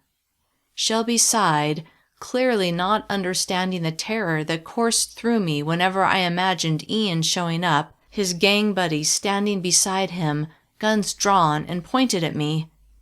I studied Shelby's face and knew she thought I was being dramatic, but I had already been shot at once, and I really, really didn't want it to happen again. Next time they won't miss, I thought. A shiver of fear rolled through me, and I turned away from the impatience on Shelby's face. She wasn't the one whose car had been blocked in by thugs, her windows shattered by Baldy, and then been nearly murdered, so how could she possibly understand the way I felt? I turned to face her again. I'm sorry, okay? But I just don't feel safe yet. Her jaw tightened. When will you feel safe? I made a scoffing sound in my throat. How should I know? She stared at me. You can't live your life this way, Court. Avoiding people, afraid of your own shadow. Although I knew she was right, I wasn't ready to admit it. I huffed out a breath. That's easy for you to say, Shell. You're not the one Ian wants to be miserable. She came around the counter, took me by the wrist, and led me to the couch where we sat. Look, Courtney, what do you even know about this kid? Do you think he's really a threat? I saw his brother murder a man, I thought. Maybe he's the same way. But I said, I don't know. That's the problem. And don't forget, he belongs to the same gang as Dylan and Baldy. Not exactly nice guys. Shelby's forehead wrinkled. True. Then her expression smoothed out. But that doesn't mean he'll actually do anything. And he has no idea where we live. That was something I hoped with all my heart, but I knew that wouldn't make it true. I hadn't seen a blue Toyota Corolla on the road when we'd driven home a week earlier, but that didn't mean he hadn't used a different car. Maybe he'd even used the blue car as a decoy, making sure I had seen him driving away in it. That way I wouldn't notice what he was actually traveling in when he followed me here. The thought made me jump up from the couch and double-check that both the front and back doors were locked. Get a grip, Court, I thought. You're getting paranoid. Pushing away the little voice that wanted to convince me that everything was fine, I took out a carton of mint chocolate chip ice cream and scooped out a generous helping. Do you want any? I asked Shelby. Yeah, she said, her voice showing her resignation to my crazy behavior. Thanks. The next afternoon, Shelby was scheduled to work, but I had the day off. Wanting to make it up to her for refusing to go out the night before, I decided to clean the house. An hour into it, sweat was pouring off of me, and I turned the air conditioner down several degrees, but instead of cooling the place, the AC seemed to be working even worse. Great, I muttered as I looked at the thermostat and saw that the temperature inside the house had actually gone up a couple of degrees. I tried calling the landlord, but got her voicemail. I left a message, then went outside to see if the compressor was working. The moment I opened the front door, the June heat slammed into me. St. George was going through a heat wave, and it had to be over 100 degrees outside. Trying to ignore how sticky I felt, I walked to the side of the house and stared at the compressor. I had no idea what to look for, but it seemed to be working. Everything okay? I spun around to see my neighbor, Josh, standing on the grass that separated our two properties. He gestured toward one of his living room windows, which looked out at my place. I saw you standing there and, he laughed, did you lock yourself out again? Glad that I hadn't done something stupid like that, I shook my head and smiled. No, my AC just doesn't seem to be working right. What do you mean? Well, I think it was working okay, but I was cleaning the house and got really hot, so I turned it down, but then the temperature went up. He nodded and smiled. I might know what the problem is. Do you mind if I take a look at the inside unit? Thrilled that there was hope of getting it to work, I said, That would be great, thanks. He followed me inside, and I showed him the thermostat. Then I showed him the utility closet where the furnace and AC unit were located. He poked around in there for a minute, then he turned and looked at me with a triumphant grin. Just what I thought. What is it? You set the thermostat too low, and the unit is freezing up. Too low? I didn't know there was a too low for the AC. With a nod, he walked over to the thermostat and turned the AC off. Leave it off for an hour or so, enough time for the ice buildup to melt. Then it should work fine, and don't turn it below 68 degrees. Unhappy that the AC had to be off for a while, I was glad he diagnosed the problem. Thanks, Josh. You've come to my rescue once again. He laughed. No problem. We're our neighbors for, right? I chuckled, then walked him to the door, and when I opened it and he stepped outside, I heard him swear under his breath. Curious what had made him react like that, I went out the door as well and saw Brittany, his girlfriend, standing on his porch. Over here, he called out. Her eyes jerked in our direction. Confusion showed on her face as she walked toward us. What's going on? Her head tilted as she asked. Josh was fixing my AC, I quickly said. Oh. She smiled, then looked at Josh. Are you ready to go? Yeah, he said. Then he turned to me. See you around. Thanks again, I said as I watched them cross the grass to his place. Chapter 14. 2 days later, as I was about to leave for work, I received a call from Detective Turner. Have you heard from Ian? Turner asked. Grimacing at the memory of Ian standing in front of me in Tyler's parking lot, I shook my head. No. Good. He paused a beat, but I'm afraid I have some bad news. A kind of ka-thunk rattled in my heart. What is it? One of our officers wanted to talk to Ian about an unrelated matter, but he hasn't been able to find him. The ka-thunk turned into a rapid thudding. Ian was missing? Was it because he was here, in St. George, coming for me? I swallowed hard. Should I be worried? It didn't matter what Turner's answer was. Worry had been my constant companion, but now it would be wrapped around my throat like an overly tight scarf. I don't know about that, he said, but I would say that it would be prudent for you to be aware of your surroundings. That didn't settle my nerves one bit. All right, I murmured. He's probably hiding here in LA for some reason, Turner said. Turf wars between the gangs have been heating up lately, so my gut tells me his disappearance is related to that. As much as I appreciated his gut, my gut told me that I could be in danger. True, his gut had a lot more experience than mine, but this was my life we were talking about. So you're saying I shouldn't worry about him showing up here? Yes, Courtney. If he hasn't shown up yet, I believe he's moved on. I was less certain, but I was glad to hear him say that. Thanks for letting me know he's missing. Although I'd actually been happier not knowing. Sure thing. Let me know if you have any concerns. My concerns were numerous, but he couldn't do anything about them. We disconnected, and I left for work, my gaze ricocheting in all directions as I backed out of the driveway. When I got home that afternoon, I looked toward Josh's house. Brittany's car was parked out front. Though I didn't want to disturb them, I needed to talk to Josh right away. Detective Turner's announcement had been on my mind all day, and I wanted to enlist Josh's eyes and ears. My safety was paramount, at least to me, so I pushed aside any reticence in interrupting them and knocked on Josh's front door. A moment later, he opened his door with a smile. Hey, Courtney. I'm sorry to bother you, I began. No bother. What's up? Brittany appeared beside him. Hi, she said, her expression friendly. Hey. Embarrassed now for dropping by unexpectedly, I pushed on.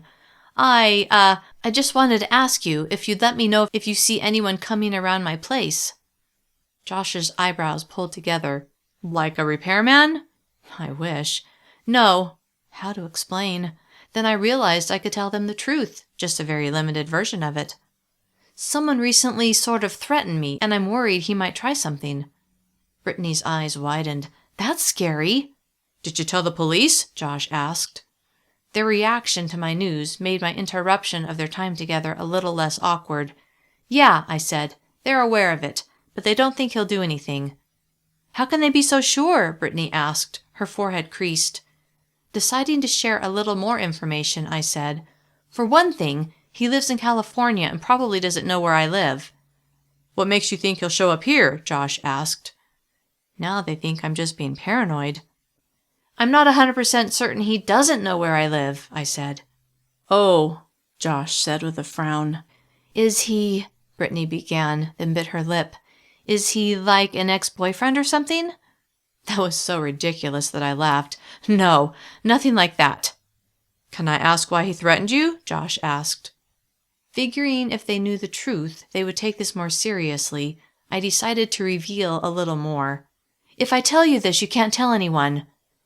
They both looked intrigued, but they agreed. I recently witnessed a crime, I said, and my testimony put away 2 gang members. Their eyes widened as they listened. The person who threatened me, I said, is the brother of one of the guys involved. Oh, wow, Josh said. Of course we'll keep an eye out, Brittany said. Yeah, Josh echoed. We will. Thanks, I said, glad I'd stopped by. I appreciate it. I walked back to my house. Shelby was already home from work. I told her about Ian missing when I'd seen her at work earlier, and she'd taken the news calmly. I told Josh and his girlfriend to be on the lookout for Ian, I said to Shelby, as I settled on the couch beside her. How much did you tell them? She asked. I repeated the conversation I'd had. I guess that's okay, she said, and it's probably good to have an extra set of eyes. Exactly, I said. After we ate dinner, Shelby finally convinced me to go to a movie. As fearful as I was, I hated the idea of not doing anything fun because of my fears. Besides, if Ian knew where I lived, then the more I was home, the more likely he was to find me. Going out was actually safer than staying home. Then I thought, I'm in danger no matter what I do. As we drove, I squeezed my eyes closed, then leaned my head back as I sat in the passenger seat. Are you okay? Shelby asked. I opened my eyes and turned to her, then with a half smile said, Yeah, I just want life to go back to normal. You and me both, she said. After the movie, we stopped at a fast food place for a quick bite to eat, then headed home. The sun was beginning to set, and as Shelby pulled up to our townhouse, the sun's rays hit the driver's side of my car as it sat in the driveway. My attention was drawn to a long scratch running from the driver's door to the rear panel. What the? I murmured. What is it? She asked as she turned off her engine, then she followed my eyes. I turned to her, my heart pounding. The scratch on my car! I swear it wasn't there when we left. We climbed out, then stood side by side and looked at the fresh scratch. It was deep. It looks like someone keyed it, I said, then turned to Shelby before whispering, Ian? Shaking her head, she said, You don't know that. Who else could it be? I asked. She bit her lip. Are you sure it wasn't there already? Maybe it happened when you were at work today. People come and go all day from the grocery store. I ran my finger along the groove. This was no accident, Shell. A car wouldn't make a mark like this, and no one would push a shopping cart against a car for that long unless they wanted to cause damage. I frowned. If this was there when I got off work, I would have noticed it. It's too obvious to miss. I faced Shelby, who looked like she was trying to hide the worry she felt. My car hasn't moved since I got home, I added. Someone did this to my car. Here at the house. I paused a beat. Deliberately. What are you going to do? She asked. I pulled my phone out of my pocket and angled my camera phone to take a picture of the damage, then tucked it back into my pocket. I'm going to call Detective Turner. Slowly turning in a circle, I scanned the area, then met Shelby's gaze. My voice shook, I think Ian knows where we live. Chapter 15. At the idea that Ian might know where I lived, I shuddered, then turned away from the scratch on my car and went to my front door. I lifted my key toward the lock, then paused. I looked toward Josh's place. Brittany's car wasn't there for a change. I'm going to see if Josh saw anything, I said to Shelby. I'll come with you, she said with a grin. I have yet to meet our neighbor. A few moments later, we knocked on Josh's front door, and when he opened it, his eyes went between the two of us, obviously surprised to see us. Hello, he said with a smile. This is my roommate Shelby, I said. His attention settled on her. Hi there. Hey, she said. So, Josh, I said, pulling his focus to me, did you happen to see anyone messing around with my car earlier? His forehead creased. Like that guy you were telling me about? Suppressing a shudder, I nodded. Yeah. Sorry, but I was gone for a while earlier. His head tilted. Did something happen to your car? It got keyed while we were at the movies. We think that's when it happened, Shelby interjected. I glared at her. No, that is when it happened. She smiled at Josh, and I thought, what the heck? What is she doing? Anyway, I said, you're sure you didn't see anything? He looked at me with regret. Yeah, I'm sure. Sorry. Softly sighing, I pushed a smile onto my mouth. Okay, thanks. I turned to go, but Shelby didn't move. Shell? She tore her gaze from Josh's face. Oh, yeah. Then she threw him one last smile. It was nice meeting you. He grinned. Yeah, you too. We walked back to our place. He has a girlfriend, I said, loud enough for Shelby to hear, but not so loud that Josh would hear. I know, she murmured in a tone that said, I wish he didn't. We reached our door, and I unlocked it before pushing it open. Taking a cautious step inside, I glanced at Shelby and saw that she seemed just as nervous as I felt. Maybe she believed it was Ian too. Secretly glad I wasn't the only one, I said, I'm calling Turner. Once I had him on the phone, I told him what had happened, but he didn't seem to think Ian was involved. We have some leads on Ian's whereabouts, he said. He was spotted in the area a few hours ago, so it's doubtful he would be in St. George. That made me feel a lot better, although my mind came up with other explanations that still put me in danger. What if he sent someone else from his gang after me? I asked. Courtney, it seems unlikely that he would send someone all the way to St. George just to key your car. Besides, his gang knows they're under extra scrutiny because of what happened with Dylan and Aaron. That makes it even less likely that he'd come after you. I had to admit that was probably true, although I knew someone had keyed my car.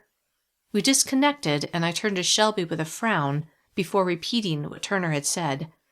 See? She said, giving me a smile that I think was supposed to be reassuring, but it seemed forced. No one's after us. I hope you're right, I said. Then I sank onto the couch. I really do, but I'm pretty sure that scratch wasn't on my car when I got off work. She sat beside me. Pretty sure? Earlier you were certain. Doubts filled my mind.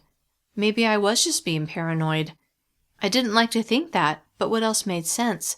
If it wasn't Ian or his gang, and it seemed less likely that it was, then who could it be? Maybe it had happened at work. I had been pretty distracted when I left. Dejected, I said, I'm going to bed. Already? Shelby asked. Nodding, I pushed myself off the couch and headed for my room. The next afternoon after work, just after I had climbed out of my car, Brittany came rushing over to me. Josh told me about your car, she said, her eyes sweeping over the deep scratch on the driver's side. That's awful. She met my gaze. Do you think it was that gangbanger? Do you think he's found you? The alarm in her voice sent a ripple of fear through me. Turner hadn't thought it was him, but what if he was wrong? I don't know, I said. I would be terrified if I were you, she added with a deep frown. Aren't you scared? I mean, you said because of you, 2 guys in their gang went to prison. They must hate you. You're not helping, I thought. Yeah. Though I already knew the answer, I asked, You didn't see anyone around my car yesterday, did you? She shook her head, her blonde hair swaying. No, but if I ever do, I'll tell you. Thank you, I said. She gave me a smile that said, I'm here for you. Then she turned and walked back to Josh's house. I went inside and pretended everything was fine, even calling my mom to tell her how great my life was going. I'm so glad you're settling in there, Courtney, Mom said. Me too. I really like it here. Except for the fact that I'm afraid Ian will find me, I thought. Oh yeah, and the heat. We chatted a while longer, then we hung up and I lay on the couch and stared at the ceiling, my mind drifting from one terrifying thought to another until sleep finally put me out of my misery. Chapter 16. The heat wave we'd been having broke 2 days later, and I had the sudden urge to plan something. First thing that morning, I went to the local nursery and bought a flat of marigolds. Excited for something to do besides worry about Ian or go to work, I drove home and immediately began digging in the small dirt area under the front window. Immersed in my task, when I heard someone say my name right next to me, I let out a little scream. "Sorry," Josh said with a half smile, half grimace. "I didn't mean to scare you." Baxter, his English Springer Spaniel, sniffed around the holes I'd dug. Kneeling next to the dirt, I looked up at Josh with a smile. "That's okay. I guess I was focused on digging." He squatted beside me. "I saw you working out here, and Baxter insisted we come talk to you." I laughed, then looked at his dog. "Is that right?"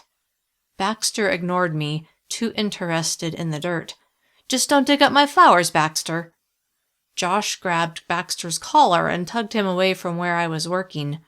"I won't let him mess with your flowers." "Thanks." Ready for a break, I sat on the grass and faced Josh, who sat as well.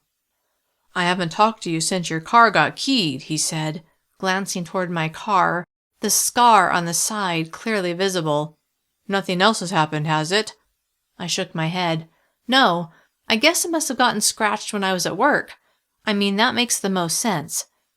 I wasn't completely convinced that was the case, but I wanted to believe it.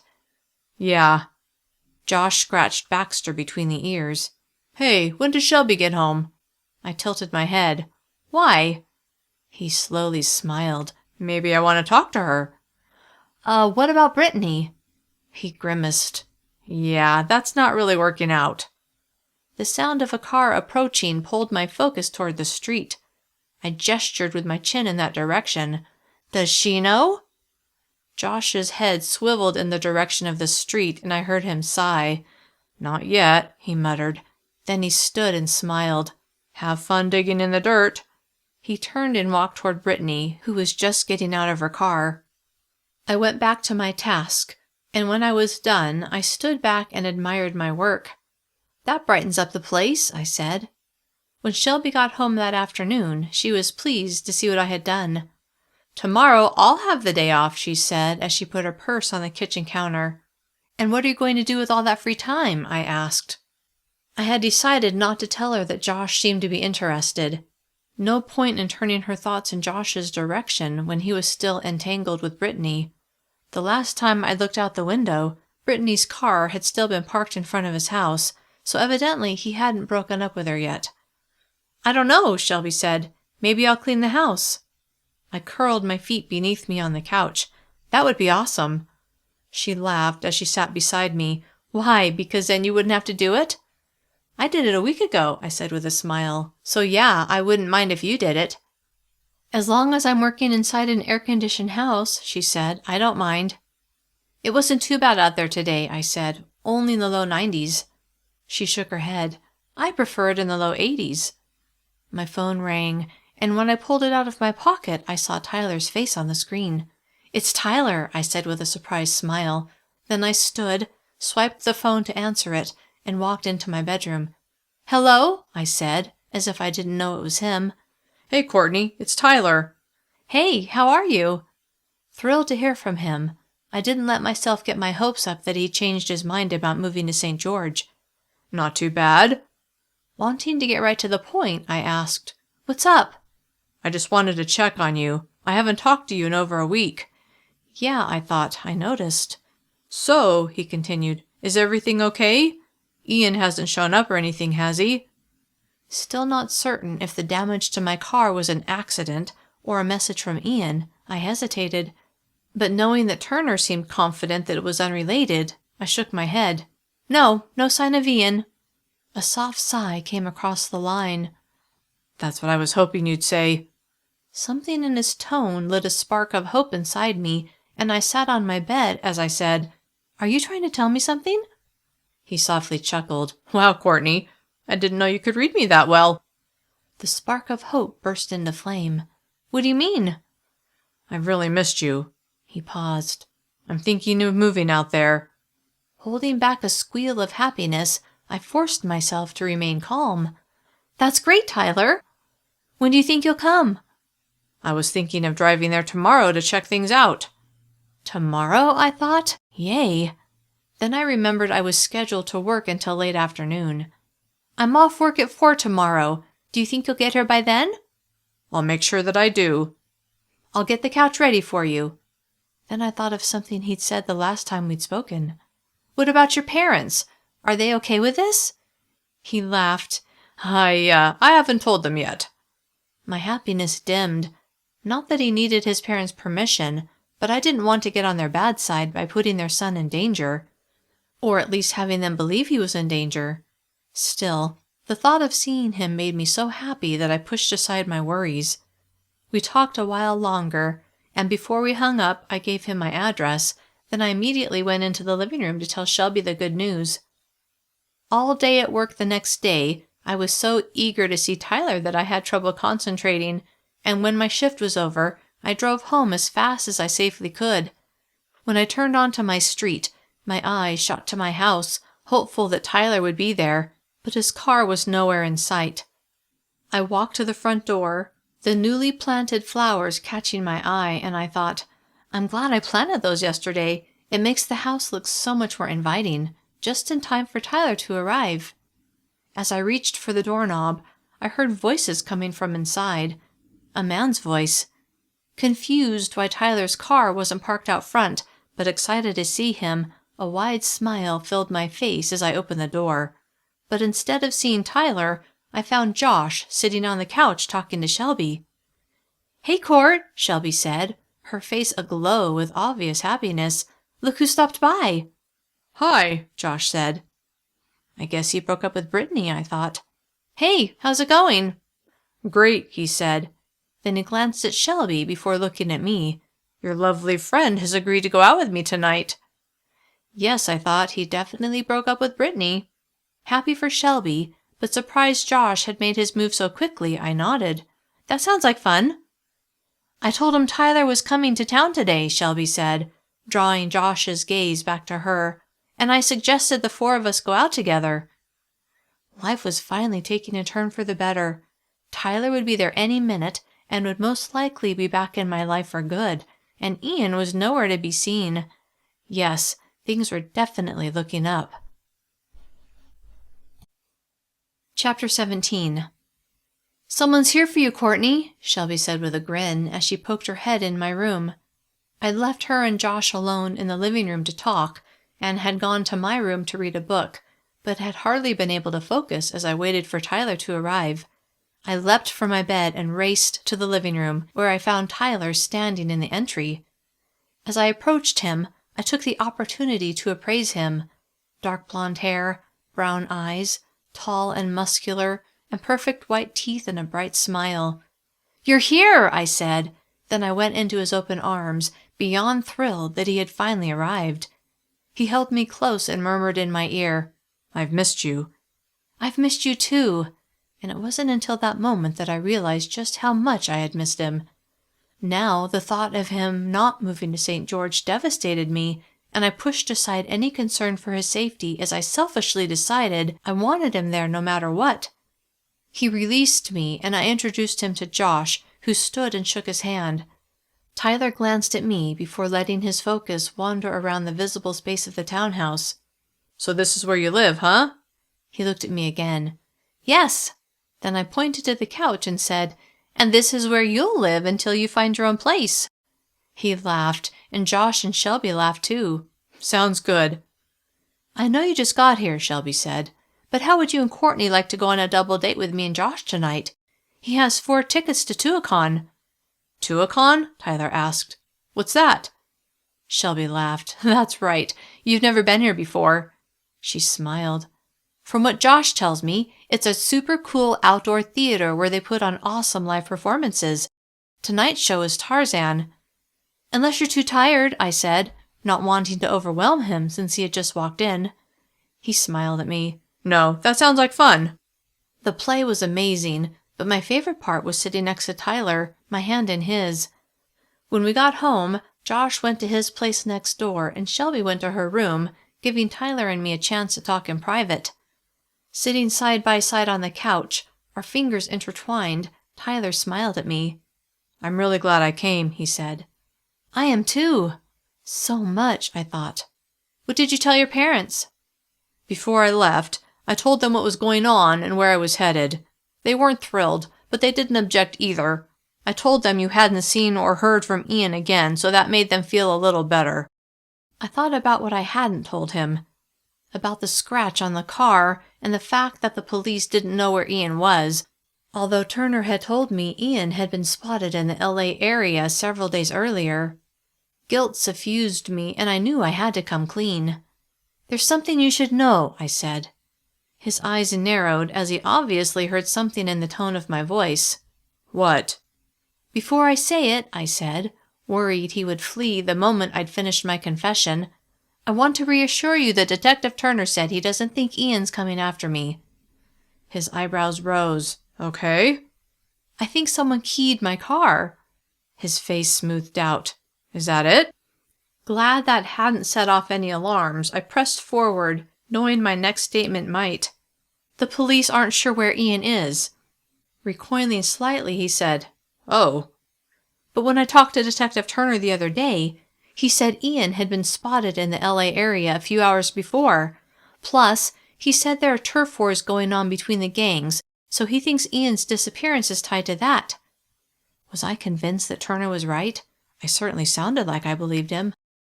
Tyler looked away from me and stared at the wall across from us. What are you thinking? I asked, after he was quiet for several moments. He faced me. Just that I wonder why you didn't tell me this when I called you yesterday. I would have wondered the same thing, except I already knew the answer. I hadn't wanted to discourage him from coming to see me. Selfish, Court, I thought. You're being selfish. I'm sorry, Tyler. I'll understand if you want to leave. His expression softened and he pulled me against him. No, I don't want to leave. I care about you too much. And now that I'm here, I feel it even more. I'm not going anywhere. Thrilled beyond belief, tears filled my eyes, but I blinked them away as I snuggled against him. Really? He laughed. Yes, really. Everyone slept in the next morning. It was my day off, and I was looking forward to spending it with Tyler, hopefully finding him a place to live. Shelby had left for work earlier. I showered, then went downstairs to find Tyler looking at the screen on his phone. Good morning, I said. He turned to me with a smile. Hey, I was wondering when you were going to get up. I laughed. I don't usually sleep in so long, but we stayed up talking pretty late last night. He stood and came to me. Yes, we did. Are you hungry? I can make us something to eat. Sure, that'd be great. I made a batch of pancakes, and after we sat across from each other at the table, Tyler told me about several apartments he'd found online that he wanted to check out. So you're serious about moving here? I asked. I don't know why I still doubted he would do it. Maybe I thought after what I told him the night before, and after he'd had time to think it over, that he would change his mind. Of course I'm serious about it. I told you that last night. A soft sigh of relief slipped from my mouth, and I nodded. You have no idea how happy that makes me, Tyler. Now it was his turn to look uncertain. Are you sure? I mean, you'll be the only person here that I know, and I don't want to get on your nerves or anything. I couldn't imagine that happening. If anything, I wanted to spend more time with him. I'm completely sure, Tyler. His smile grew. Good. Then let's eat so we can go find me a place to live. We finished eating, and he helped me clean up, then we walked out the front door. Out of habit, I looked toward the flowers I'd planted, a slight smile on my face. But when I saw my flower bed, my smile vanished. Chapter 18. What happened? I murmured as I took a step toward the place where the day before beautiful flowers had added such a bright spot of color to my front yard. Now the dirt was churned up and the flowers crushed. It looks like someone, Tyler began. A dog, maybe? Dug it up. My first thought went to Baxter, Josh's dog, but the damage looked much worse than even what a dog would do. Besides, Baxter had never gotten out on his own before. I shook my head. I don't think it was a dog. What do you mean? I turned to him with a frown. I think someone did it on purpose. I swallowed over the fear that knotted in my throat. Maybe the same person who keyed my car. Tyler turned toward my car, then walked over to it and ran his finger along the groove that went from the driver's side door to the rear panel. He stopped and swiveled toward me. "Do you think it could be—" His forehead creased. "Ian?" I so didn't want it to be Ian, but who else could it be? No one else had a grudge against me, and Ian had explicitly stated that he wanted to make me miserable. Still, hearing Tyler suggest it, my initial reaction was to deny it. Admitting otherwise might make it come true. "I don't know," I said. "Maybe it was a dog, a big one." I looked at the thrashed flower bed and tried to picture a dog digging up the flowers. That image involved a deep hole, not flowers thrown here and there, blossoms ripped off, random divots in the dirt. No, this wasn't from a dog or any other animal. Tyler came to stand by my side and slipped his arm around me. His presence comforted me. "Hey," Josh said as he walked across the lawn toward us. "What's going on? Is Shelby around?" "She's at work," I said. Then I pointed to the flower bed. "Look what someone did." His eyes went to the mess in the dirt. "It wasn't Baxter," he said with a frown. "I can promise you that." Nodding, I said, "I know. I don't even think it's from a dog." He tilted his head in question. "What are you saying?" "We think it might be the same person who keyed her car," Tyler said. The night before, I told Tyler that I had talked to Josh about Ian, but hadn't told Josh Ian's name. "I haven't seen anyone around there," Josh said. He paused. "Were the flowers okay when we got back last night? I didn't notice." I shrugged. "I didn't notice either. It was dark when we got back." Then I thought of something. "Let me check with Shelby and see if she remembers how they looked when she left for work this morning." I pulled out my phone and typed a text to Shelby. "What are you going to do?" Josh asked. "I mean, if it's that guy you told me about, do you think he'd, hurt you or anything?" I didn't want to think about that, but before I could answer, Tyler pulled me tighter against him. "Not as long as I'm here." His voice was firm. A sense of security swept over me, and I put my arms around his waist. "Thank you." Impressed with Tyler's courage, especially after he'd been so badly beaten, I just hoped he wouldn't have to prove his bravery. He didn't reply, just held me close. A feeling of warmth settled deep into my soul. "We should probably get going," I said. Then I looked at Josh. "We're going to look at apartments for Tyler." Josh nodded, then looked thoughtful. "With these strange things happening, do you think you should, consider moving?" Shelby and I had barely moved in, and we'd signed a year's lease. I really didn't want to move again. Yet, if Ian had found me, staying was out of the question. "I don't know." Overwhelmed with the what-ifs, exhaustion descended on me and I sighed. "Well, I'll let you guys go," Josh said with a smile. Then he turned and walked back to his place. Tyler and I got in my car. Since I knew the area, we had decided I would drive. But before we pulled out of the driveway, my phone chimed a message. I pulled it out of my pocket and read Shelby's reply to my earlier question. "Shelby said she was running late this morning," I said, "and didn't notice if the flowers were okay or not. But I know they were fine yesterday afternoon." I looked at Tyler. "I remember thinking that I was glad I'd planted them since you were coming." "So basically," Tyler said, "the only thing we know is that someone or something tore up your flower bed in the last 24 hours. I nodded. "And that someone may have purposely keyed my car 5 days ago." "If it was Ian," Tyler said, "do you really think he would do something so lame as to mess up your flower bed? The guy's in a gang. I would think his approach would be a lot more, aggressive, I guess." I wondered if he was remembering how aggressive Baldy and his friends had been when they jumped him and beaten him unconscious. I had to admit, keying my car and digging up my flowers didn't seem all that threatening when compared to what he had been through, and compared to the attempted murder Baldy had perpetrated on me. But Ian had said he didn't know what was going to happen, only that he wanted me to be miserable. Maybe it was like a death from 1,000 cuts. Rather than one big thing to scare me to death, it was lots of little things to place doubts in my mind and make me always on edge. If that was his play, it was working. Spectacularly.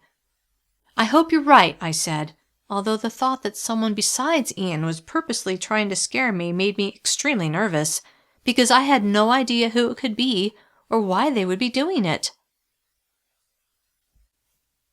Chapter 19. Tyler found a couple of apartments that would work for him, but before he was ready to sign the lease, he had to find a job. "I liked that last one the best," he said, as we drove back to my place. "Maybe you should consider moving, Courtney." I looked at him, but didn't reply, then turned my attention back to the road. "I just don't want anything to happen to you," he said. "Even if Ian's not behind the weird stuff that's happened, someone is." That statement made my heart pound with concern, but I tried to push it aside as we drove to my place. Once we got back, as we walked to the front door, my eyes went to the flower bed, which looked just as awful as I remembered. Closing my eyes momentarily, I released a soft sigh, then unlocked the door and let us in. "I'm going to call Detective Turner and see if they found Ian yet," I said. At a minimum, if Ian had been found, I would be able to rule him out. "Good idea," Tyler said as he sat on the couch. A few minutes later, I had Turner on the phone. "Still nothing solid," he said, after I'd asked if there was any information about Ian's whereabouts. "What do you mean by solid?" I curled my feet under me and faced Tyler as I waited to hear Turner's reply. "I mean, there have been leads, but we haven't found him yet." Great, I thought. He could be somewhere in LA, or he could be here, digging up my flower bed. "You'll let me know if you find him, won't you?" I asked. "Of course." He paused. "Did something happen?" I thought of how silly it would sound to say that my flower bed had been destroyed, especially when there could be a reasonable explanation, although I had yet to figure out what that reasonable explanation was. "No, not really." "What do you mean, not really?"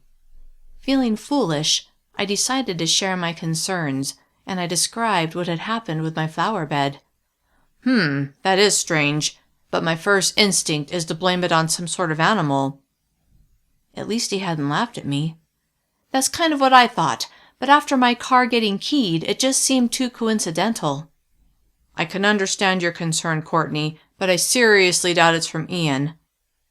Since Ian was the only person who had threatened me, well, sort of threatened me, it gave me a sense of comfort to hear the confidence in Turner's voice when he said he didn't believe it was Ian's doing. "Let me know if you have any other concerns," he said. "I will, thanks." We disconnected, then I repeated our conversation to Tyler. "Sounds like Turner doesn't think Ian's much of a threat after all," he said. Although I agreed, I would feel much better when the police had found him. Over the next few days, Tyler found a job, and with his parents' backing, he signed a lease for an apartment. I had enjoyed having him around all the time, at least when I wasn't working, but I knew he couldn't live on my couch indefinitely. "We should celebrate me officially moving here," he said to Shelby and me as we finished cleaning up from dinner that night. "Maybe the three of us and Josh could go out again." I studied Shelby to see her reaction. Since the four of us had gone to Tuacahn the previous weekend, she and Josh had spent a couple of evenings together at his place, and I knew she was really starting to like him. "That's a great idea," she said. I smiled. "Since none of us have much money, what if we grill burgers for this little celebration instead of going out?" "Do you have a grill?" Tyler asked. I shook my head. "No, but Josh does." "Okay," he said. "If he's good with it, then I say let's do it." I turned to Shelby. "Can you ask him about it?" "Sure," she said. "Do you want me to go right now?" I laughed. "I'm glad I can give you an excuse to go see him." She smiled, then headed over to Josh's place, but she was back within only a few moments. "That was fast," I said as I hung up the dish towel, then walked to the couch and sat down. "Was he not home?" She frowned as she sat in a kitchen chair and faced me and Tyler, who sat beside me. "No, he was home, but he had company." Something in her expression led me to believe this was no ordinary company. "Who was it?" "Brittany," she said. "I thought they broke up." She nodded. "They did, but—" She shrugged. "Who knows? Maybe they're getting back together." "Did you go to the door shell?" "Not when I saw her car out front, but Josh must have seen me approaching, Because he opened the front door and told me he would talk to me later. I could see the disappointment on her face. That doesn't mean they're getting back together. I know, she said, but why else would she be there talking to him unless she wants to get back together? She grimaced. Unless he invited her over. Maybe he's the one who wants to get back together with her. When you guys hung out this week, I said, did you get the impression he missed her? She shook her head. No. Then don't assume anything. Give him a chance to explain. He said he would come talk to you. With a sigh, she said, okay, I'll try not to jump to conclusions. Half an hour later, a knock sounded. Shelby leapt to her feet and hurried to the door. It was Josh.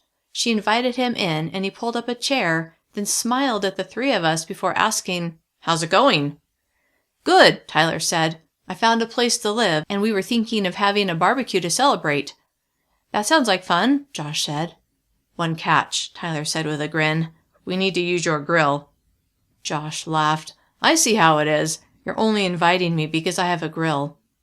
That's right, Tyler said. Sorry to be the one to break it to you.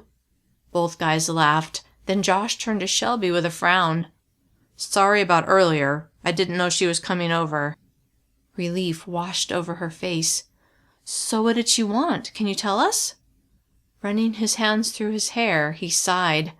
I never told you this, but she's the one who got Baxter.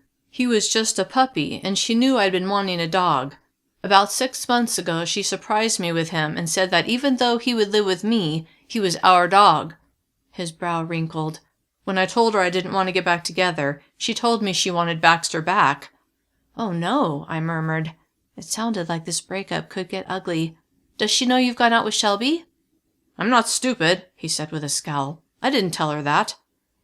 Come on, Court, Shelby said. We've only gone out once anyway. I shrugged, not really wanting to get in the middle of anyone else's relationships issues anyway. Do you really think she'd take Baxter? Tyler asked. I mean, that's really cold. She's not very happy with me right now, Josh said. I wouldn't put it past her. But he's your dog, Tyler said. He lives with you. It's not like I'd hand him over to her, Josh said, so I don't know what she would really do about it. Shelby glanced at me with a look that said, I told you she was there to try to get back together with him. Meeting her eyes, I half smiled, hoping to convey that she shouldn't worry overly much about Brittany. But yeah, Josh said, let's grill. When do you want to do it? We talked about our work schedules and agreed to get together the following Monday night, 4 days later. Early the next morning, Tyler left for his parents' place, where he had stored everything he owned. He would arrive back in St. George sometime on Sunday to move into his new place. I miss him already, I said to Shelby as we ate breakfast. She smiled. He'll be back the day after tomorrow. I scooped up a spoonful of cereal. Yeah, I just hope his parents don't try to talk him out of coming. Why would they do that? She asked. They already said they were okay with him moving here. I shrugged. I had never met his parents, and I didn't know what they were like. Had they just been placating Tyler until he was with them face to face, and then, when he was standing in front of them, would they try to talk him out of moving to a place where he could be in danger because of me? Don't stress over it, Court. There's nothing you can do anyway. I nodded, but didn't feel any better. Chapter 20. Have fun, I said to Shelby as she left to go on a date with Josh. This would be the first time since moving to St. George that I would be home alone on a Friday night. Normally, that wouldn't have bothered me, but with the odd things that had happened with my car and my flower bed, every creak the house made set me on edge, and I couldn't fall asleep. Instead, I sat on the couch and tried to read, although I found myself constantly rereading paragraphs as my imagination continually intruded with thoughts of Ian skulking about outside, waiting for his chance to attack. Stop it, I thought. He's probably hiding somewhere in L.A., so why torture yourself? When Shelby finally got home, I was relieved to no longer be by myself. How was it? I asked, eager to think about something besides the potential danger I was in. We had a blast, she said. She dove into the details of their date, and I wished Tyler had been in town so we could have doubled. Sounds like you and Josh are getting along well, I said with a grin. Oh yeah. She smiled. On Saturday, we were both scheduled to work, but when I walked out to my car to leave, I noticed my tires looked weird. I stepped closer and saw that they were all flat. Kneeling beside one of them, I could see clear evidence that someone had slashed it. Heart racing, I jumped to my feet and spun around, terrified that Ian would jump out from behind one of the cars parked on the street, but no one was there. I turned and raced into the house, closing and locking the front door before closing the blinds on the front window. Shelby was in her room getting ready, and I bounded up the stairs to her room, burst inside, then closed her door behind me. She turned around, a mascara wand in her hand. "What's wrong?" I was out of breath, partly from running up the stairs, but mostly from the fear that cascaded through me. "Someone slashed my tires!" Her eyes widened, and she put the mascara down, then went to her window that overlooked the front of the house and stared at our cars parked in the driveway. "I can't tell from here," she said, then turned and faced me. "Which tire?" I dragged in a deep breath. "All of them." "What?" She swiveled back to the window and peered out again. "Yeah, it's got to be Ian." I paused. "You didn't notice if my tires looked okay when you got home last night, did you?" She turned around and shook her head. "No. Josh drove, so I just walked across the yard and didn't pay attention to the cars." I was home all by myself, I thought, and Ian was just feet away with some sort of sharp object, slashing my tires, maybe trying to look in the windows ready to slash me. I began trembling and wished desperately that Tyler was still staying at our house. Should I tell him about it? But what if his parents convinced him to forget about moving here? "What about my car?" Shelby asked. Her question pulled me out of my thoughts. "I don't know. When I saw my tires, I freaked out and ran inside." "I'm going to go look," she said, then walked toward her bedroom door. I grabbed her arm. "Wait!" She stopped and stared at me. "Ian could still be out there." She blinked several times. "I'm not going to go outside. I'm just going to look out the window." "Okay." I released her arm and followed her down the stairs, my pulse racing. She went to the front window and lifted a slat on the blinds before looking outside. "Well?" I asked, anxious to know if he had slashed her tires too. "The ones I can see look okay," she said. It had to be Ian. Why else would just my tires be slashed? He hated me. Maybe I should move, before he hurt me or Shelby. Despair crashed over me that I would never be rid of the fear and worry of being harassed or hurt. "I'm calling Turner," I said, although so far he hadn't done anything but try to convince me I was worrying for nothing. Yes, maybe the keying of my car had been an accident that had occurred while I had been at work. And yes, maybe an animal had destroyed my flower bed. But this? Slashed tires? That was done deliberately. That couldn't be explained away. I dialed his number, and to my relief, he answered right away. "It's Courtney," I said. "What a coincidence! I was getting ready to call you," he said. "You were?" "Yes, I have some news." "What is it?" "We had to have a positive ID before I could tell you this, but it's certain now. Ian is dead." Chapter 21. His statement was so unexpected that I gasped. "Dead?" My eyes shifted to Shelby, who was listening closely. "Ian's dead?" Shelby's eyes widened. "That's right," Turner said. "His body was found yesterday, so you can put any worries about him behind you." "What happened to him?" "It looks like a gang shooting. Like I said before, turf wars have been heating up lately." Beyond confused now, I shook my head. "But that doesn't make sense." "What doesn't make sense?" "Someone slashed my tires last night. And if Ian's dead, it couldn't be him." A new thought occurred to me. "What about someone else from the gang?" "Someone slashed your tires?" "Yes. Do you think Ian sent someone to do it?" "No." His answer was immediate and confident. "What makes you so sure?" "I think you are the farthest thing from the minds of these guys. They lost 3 members of their gang to a rival gang yesterday. They're focused on that, not some girl who's left the area and is no threat at all." What he said made sense, but it didn't explain what had been happening to me. Then who slashed my tires? I don't know, but I suggest you call the local police and report it. I will. Thank you, Detective Turner. Take care, Courtney, and let me know if I can be of assistance in the future. I disconnected the call and looked at Shelby, confused as to who I should be worried about now. I know I should be relieved about Ian, I said, but now I don't know what to think. I thought about Ian, how young and vital he'd been when I'd seen him only a few weeks before, and now he was dead. Yes, he was no longer a threat to me, but a feeling of sadness crept over me that someone so young had died because he was in a gang. What did Turner say? Shelby asked. About the slashed tires. That I should report it to the police here, I said. She nodded. Yeah, I think you should.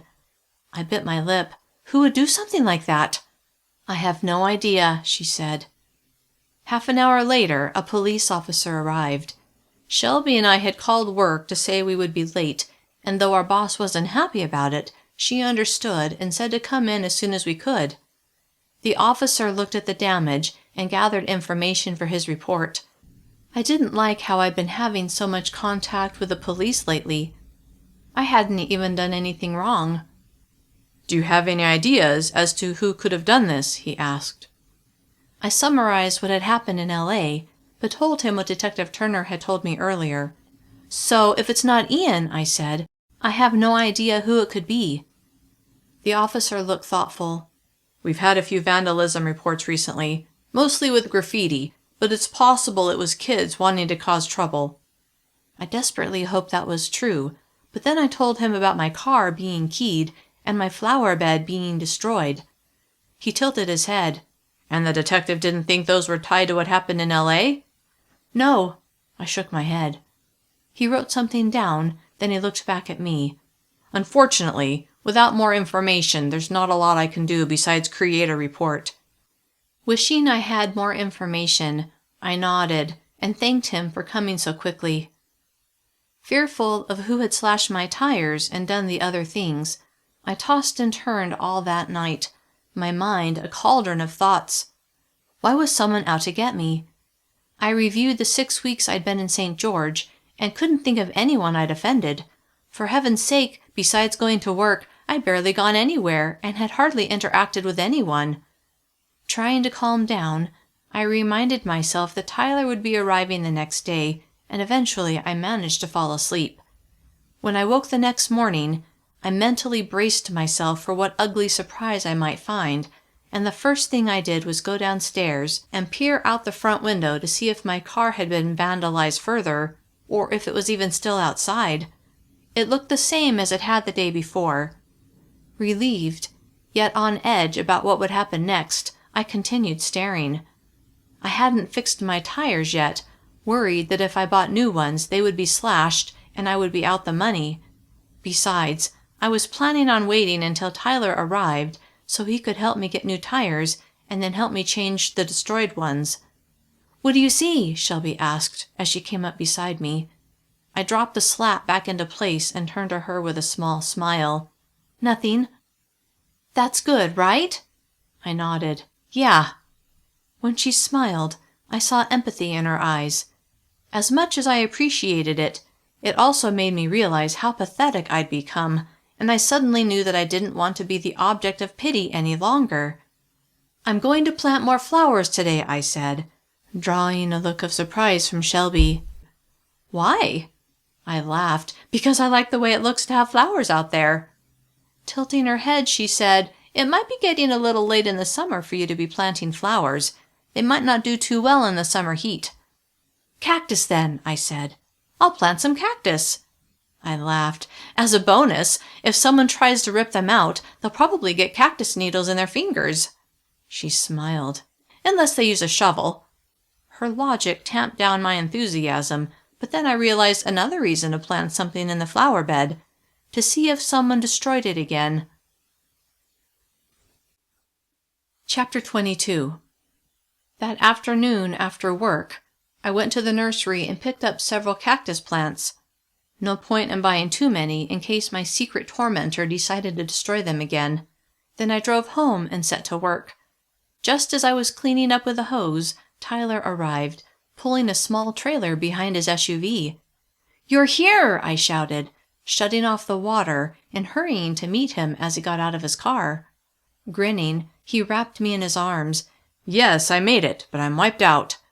I pulled back and smiled at him. "You did a lot in just a few days."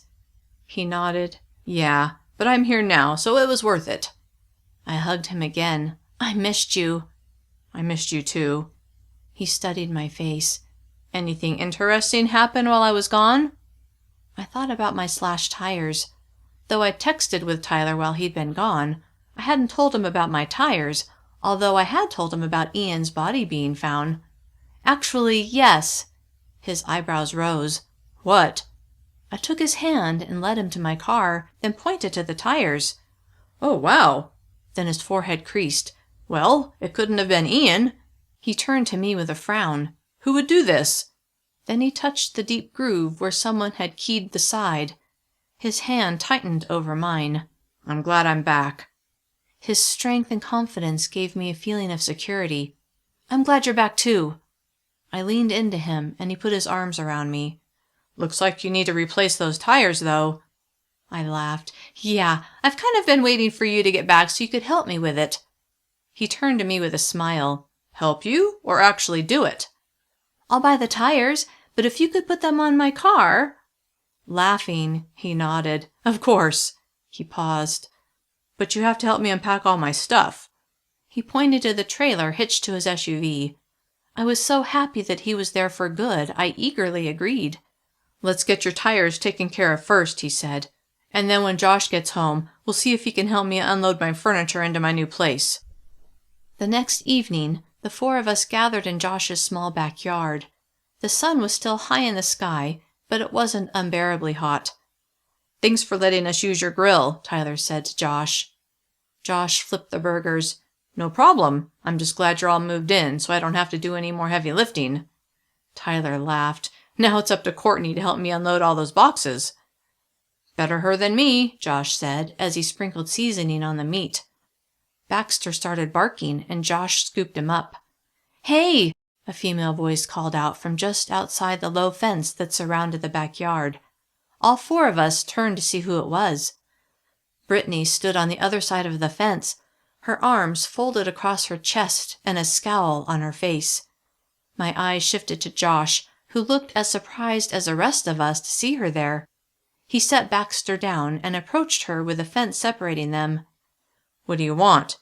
He said it softly, but we had all gone silent, so it was easy to hear. "You know what I want," she said as she placed her hands on her hips, her eyes going to the dog. She'd spoken loudly, as if she wanted to make certain we could hear every word. "You can't have him," Josh said. Brittany looked at each of us, then she focused on Josh. "He's my dog, Josh. You know that. We agreed on that." Josh sighed loudly. "The agreement was that he was our dog, but that he would live with me. That hasn't changed." Her lips pressed into a straight line. "So you admit he belongs to me too?" All I could see was the back of Josh's head, but he nodded once. "Okay then," she said with a smile that I could only describe as snide. "It's my turn to have him." She crossed her arms again. "That's only fair." Josh didn't move. He just stood where he was and stared at her. Finally he said, "No." Brittany's eyes became slits. "No?" Anger laced her tone. "How dare you deny me access to my dog? You have no right to do that." "You've never been particularly interested in spending time with him before. Why the sudden change?" Josh's body tensed. "You and I both know you're just trying to get back at me because I ended things between us." Brittany's mouth puckered, and her gaze shot to me, then Shelby, before settling back on Josh. "I'm over you, jerk. I just want my dog back." Josh was quiet, then he said, "If you want to spend time with Baxter that much, why don't we arrange a time for you to come over here and play with him?" A sharp laugh erupted from her mouth. "What, like visitation? I don't think so. No, I want to take him home." "He is home," Josh shot back. Brittany stared daggers at him, then she spun on her heel and stormed away. Josh stayed where he was for several moments, then he turned to us with a frown, his face red. That was awkward. I'm sorry you had to see it. We mumbled that it was okay and not his fault. Yeah, he said, clearly embarrassed about the whole thing. He went back to the grill and flipped the burgers again. She's kind of crazy, Tyler said to Josh in a quiet voice. He laughed. You have no idea. Why do you say that? Shelby asked as she walked over to him. I joined the three of them near the grill. Josh stared in the direction Brittany had gone, then looked at us. I guess you could say she can be kind of obsessive. What do you mean? Shelby asked. Setting the spatula on the shelf beside the grill, Josh sighed. A few months ago, this woman she worked with did something to upset her, and Brittany couldn't let it go. Every time I saw her, she went on and on about it. Then she posted stuff on social media about it until the woman ended up quitting her job. Evidently, their co-workers took sides and started turning against the woman. What did the woman do that upset her so much? I asked. Josh frowned. She told their boss that Brittany had entered some incorrect data into their system, which ended up causing some problems at their work. Brittany claimed it was a woman who had done it, and said she was just trying to blame Brittany for her own mistake. People took sides, and I guess it got ugly. Do you think Brittany was lying? Shelby asked. And that she was the one who actually made the mistake? Josh shrugged. Does it even matter? Once she gets an idea into her head, there's no getting it out. As I listened to him, a realization flashed into my mind, and I said, I think I know who's been doing all those things to me. Chapter 23. All heads swiveled to me. Who? Shelby asked. Then her eyes widened. You think it was Brittany? Her tone was heavy with incredulity. I knew it sounded crazy, but the more I thought about it, the more sense it made. I nodded. Yes. But why? Tyler asked. What could you have done to her?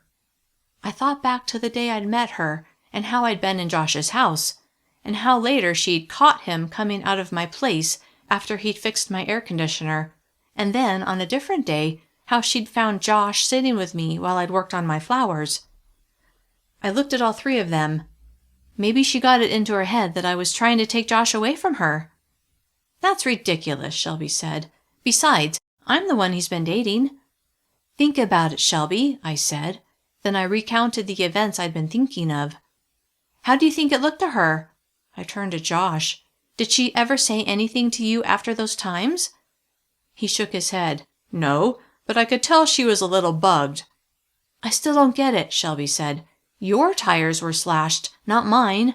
If she was the one who did it, why wouldn't she have slashed my tires? I mean, Josh is dating me, not you. For one thing, I said, she may not know he's dating you. She may think he's dating me. Plus, I told her about Ian. Tyler tilted his head as his eyebrows drew together. What are you saying? Becoming more certain, I said. She knew I was scared about Ian showing up. Maybe she thought if I got scared enough, I'd leave, because I would assume it was all Ian's doing. I shook my head, which I did assume. I remembered that it was right after I told Josh and Brittany about Ian that my car had been keyed. Then I thought about the interaction I'd had with her the next afternoon. When I'd gotten home from work, she'd rushed over to me. Josh told me about your car, she'd said, her eyes sweeping over the deep scratch on the driver's side. That's awful. She'd met my gaze. Do you think it was that gangbanger? Do you think he's found you? The alarm in her voice had sent a ripple of fear through me. I don't know. I would be terrified if I were you, she had added with a deep frown. Aren't you scared? I mean, you said because of you, 2 guys in their gang went to prison. They must hate you. It was as if she'd been trying to push me over the edge. Then my flowers had been dug up. The same flowers she had caught me planting when Josh had been sitting beside me. And when she'd slashed my tires, she hadn't known Ian was dead.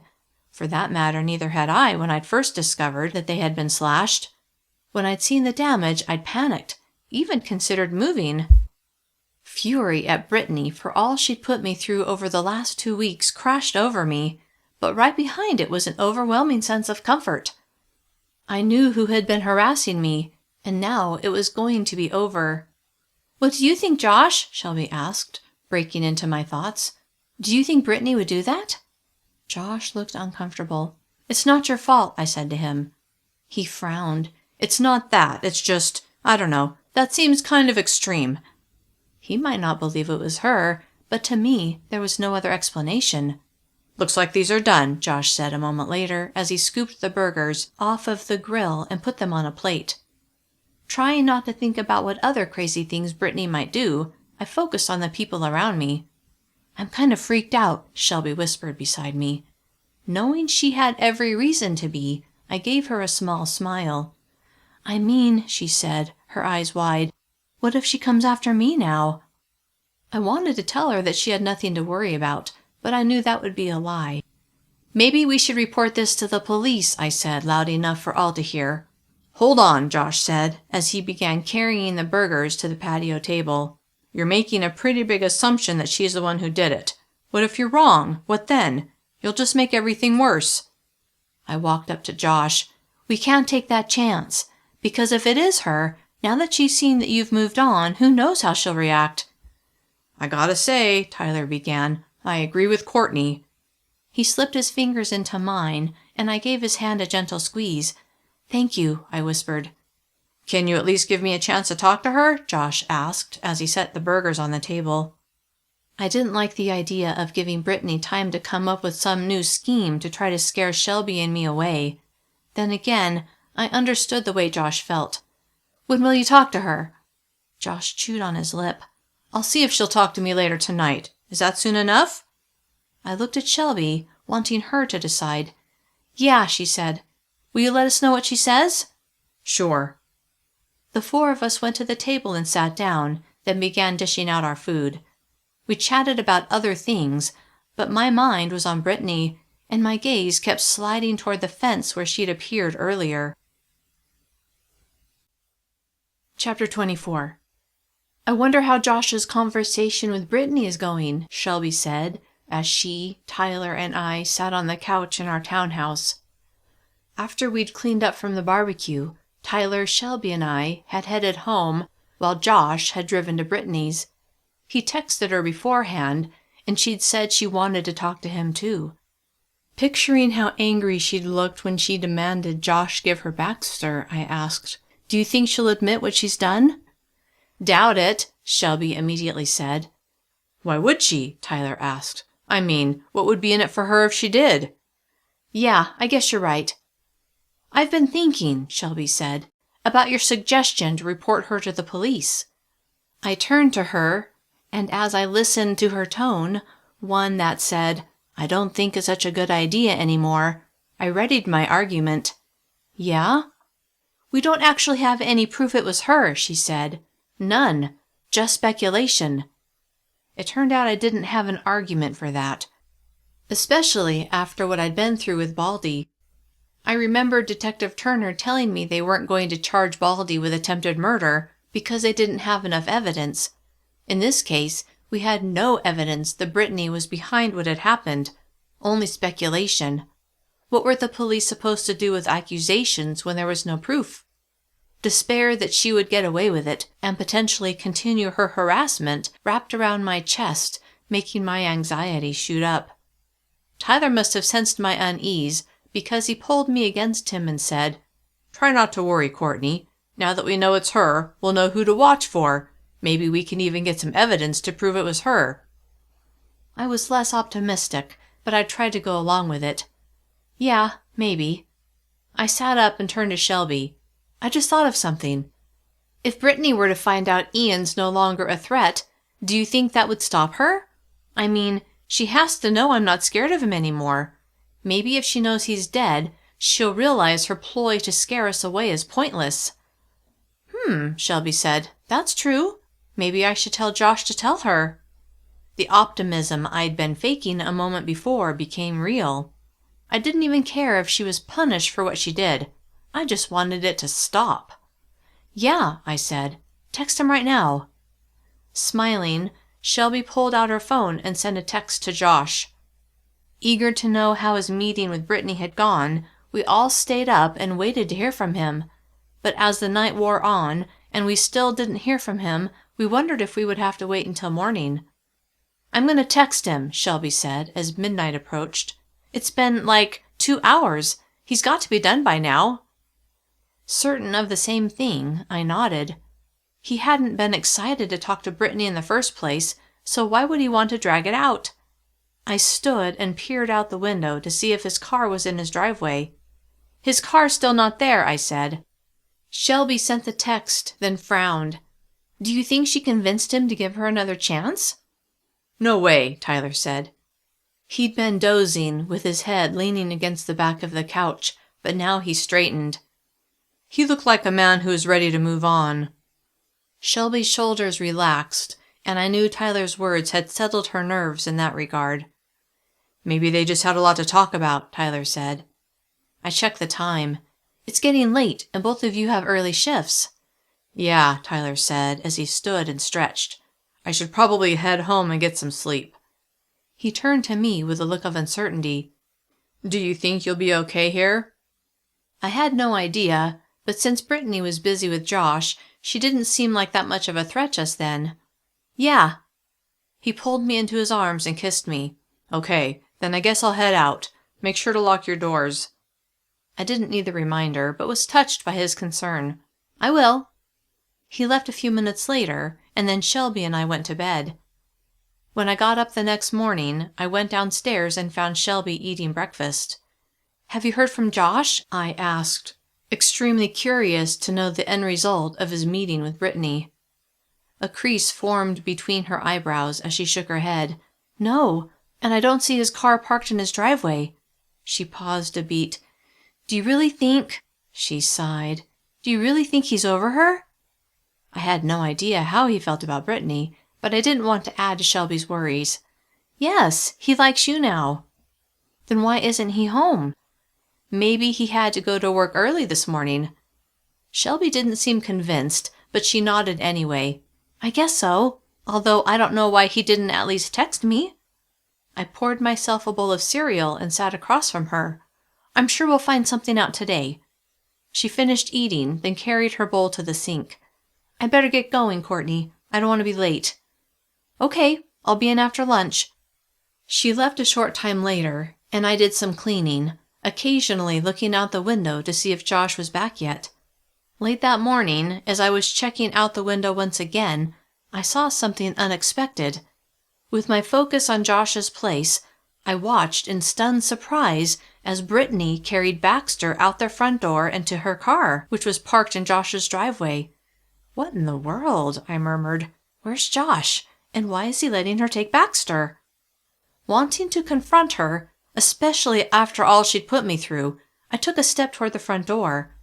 Then, deciding a direct confrontation wasn't the best plan, I grabbed my purse, paused as I looked out the window and saw her beginning to back out of the driveway, and when she started driving down the street, I rushed out to my car to follow her.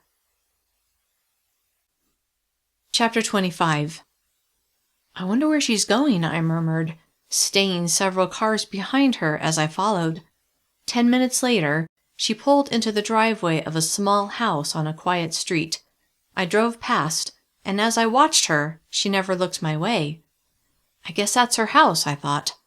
At the end of the street, I turned the corner, then pulled to the curb and took out my phone.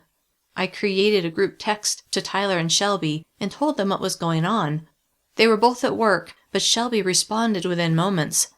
From Shelby, "Did you see Josh's car there?" I'd been so focused on Brittany that I hadn't thought to look for his car.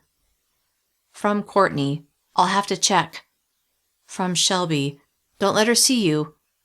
I assured her I wouldn't, then I put my car in gear and circled the block. Josh's car was parked at the curb in front of Brittany's house. That's weird, I thought. Why would he send her to get Baxter instead of getting his dog himself? As I parked in the same place around the corner and texted Shelby with the latest, I pondered what might be going on. Maybe they had come to an understanding, and Josh had told her she could have Baxter for a while if she would move on. But why hadn't he texted Shelby?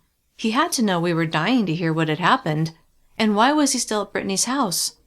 Confused, and a little irritated that he seemed to have forgotten about Shelby, Tyler, and me, I wondered if I should go to Brittany's house and confront them both.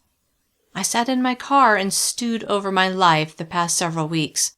I'd been on the edge of panic for weeks because of Brittany, even calling Detective Turner every time she had done something to me. How inconsiderate was Josh that he wouldn't even tell us what was going on. Then a new idea struck me. Maybe he was in on it. Maybe he and Brittany had planned all that stuff together. The night before, he had sure been quick to deny it was her. I paused as I thought about that. But why? What could possibly motivate him to want to make us move? Was there someone else he wanted to have move into our place? What a weird way to go about making someone want to move. I shook my head. No, Brittany must have acted alone. Getting angrier by the second, I thought about how I'd cowered in my room, afraid to even go out because of the things that had happened. How I'd been certain Ian was lurking just outside my home, ready to attack. All along, it had been Brittany tormenting me, afflicting me with further trauma after everything I'd gone through with Dylan and Baldy, making me hate my life and believe my life would never get back to normal. And to top it all off, what she'd done had almost ended my relationship with Tyler. I grew hot with fury as a spark of rage burst into flame. I had moved here to get away from dangerous people, and she'd taken advantage of my deep and legitimate fear. Sure, the individual things she had done were minor, but she'd known I was terrified that Ian would find me. I'd nearly been murdered by Baldy and his friends. Dangerous people had been after me. I'd been approaching the brink of a nervous breakdown, and it was all because of Brittany. Determined to no longer be a victim, to no longer cower in my home, to no longer wait for someone else to solve my problems, I knew it was time to take matters into my own hands. Resolve burst to life inside me, and determination surged through my veins in powerful waves. I'm going to do it, I thought. I'm going to confront her. I'm going to tell her I know it was her and that it's time to stop. I'm going to take my life back. I sent a quick text to Shelby and Tyler. From Courtney. I've had enough, and I'm going to put an end to this. Neither Tyler nor Shelby replied, and I figured they were both busy. I knew the cashier job could get busy at times, and if that was the case, it could be a while before Shelby could even read my message. Not wanting to wait, my outrage had notched up enough that I was ready to explode, and I wanted to act while my resolve was strong. I drove back around the block and parked behind Josh's car, then stormed up to the front door before knocking firmly. I heard the approach of footsteps, then the door swung open and Brittany stood in front of me. "Hey, Courtney," she said, completely calm. Not at all as if Josh had told her our suspicions about her. "What are you doing here?" "Hi," I said, suddenly uncertain about my assumptions that she was behind everything, but still determined to resolve this. And since Josh knew my suspicions, I wanted to start by talking to him. "Is Josh here?" Baxter appeared beside Brittany, and my eyes shifted to him before going back to her. "He's busy," she said. "I see he let you have Baxter." I was still surprised by that turn of events. "Yeah." She didn't elaborate. "I really need to talk to Josh." Then I thought, I'm not leaving until I do. Irritation flashed across her face, but almost immediately her expression turned friendly. "Like I said, he's busy. Is there something I can help you with?"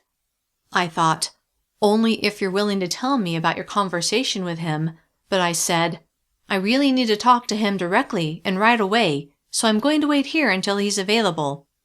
Her lips twitched as if she was trying to maintain her smile. "He might be a while." I wasn't going to leave without getting some answers. I'd had it. "That's fine," I said. I pushed a smile onto my mouth. "I don't have anywhere to go right now." I planted myself firmly in front of her in an attempt to convey how serious I was about not leaving until I talked to him. Brittany stared at me, then glanced behind me. "Where are your friends?" "At work." She nodded, then with a final glance outside, and with a grim smile, she opened her door wider. "I guess you can come in to wait." Glad I was getting somewhere, I walked inside. The living room was cozy, with a small couch against one wall, a beat-up recliner near it, and a desk tucked under the window. I could see a tiny eating area off an older-looking kitchen, and a hallway that led to the bedrooms. "You can sit over there," she said with a wave in the general direction of the couch. "Thanks." I made myself comfortable, leaning against one of the decorative pillows, hoping Josh wouldn't be long. Brittany sat on the recliner, and Baxter came over to me to say hello. His tail swung back and forth as I scratched his head. After a moment, I looked at Brittany and found her watching me. "How did you convince Josh to let you have Baxter?" I asked. Her eyes narrowed, but only for a second, and I wondered if she was embarrassed about the way she'd behaved in front of us the night before. "We came to an agreement," she said. Still believing she was responsible for my recent woes, and wanting her to be the one on the receiving end of discomfort for a change, I pushed for more information. "What kind of agreement?" Her nostrils flared. "I don't really think that's any of your business, do you?" "Well, yeah," I said. "I kind of do." Her eyes widened, and she straightened in her seat. "Why in the world would you think that?" I glanced toward the hallway. "What's Josh doing? Is he in the bathroom or something?" "Or something," she said with a smirk. "You were about to tell me why my relationship with Josh is any of your business." She crossed her legs, then leaned forward and cupped her chin in her hand while placing her elbow on her knee. I stared at her, thinking about the answer I wanted to give, and I thought, it's my business because you blamed your failed relationship with Josh on me and thought you could scare Shelby and me into moving. Instead of replying to her question, I called out, "Josh, where are you?" Brittany jerked upright as if she'd been shocked. "What are you doing?" Chapter 26. Surprised by her startled reaction, I said, "I want to talk to Josh." It almost seemed as if she was hiding something, but that didn't surprise me, not after what I learned about her scheming ways. Shifting in her seat, she frowned. "I told you, he's busy." "What's he doing?" I asked. "Where is he?" She jumped to her feet. "It's time for you to go." Unease settled over me, and I stood as well. "Josh?" My voice was loud. Brittany's eyes darted down the hall. "Goodbye, Courtney." I thought I heard a soft moan coming from somewhere down the hall. I narrowed my eyes. "What was that?" "If you don't leave right now," she said, "I'll call the police." She took her phone out of her pocket and held it up as if that would convince me. Though I didn't want to get in trouble with the police, the sense that something wasn't right grew, and my thoughts tumbled over themselves. Josh had come to talk to Brittany the night before, but he'd never come home, and he'd never replied to any of Shelby's texts. He told us that Brittany could be obsessive, and I'd seen for myself the way she'd behaved the night before, and she was the only person I could think of who would have vandalized my car and my flower bed. She claimed Josh was there, but that he was busy, yet she wouldn't say what he was doing or where he was. Something was very wrong here. I stared at her, then shifted my attention toward the hallway where I'd heard the moan. "Was that Josh?"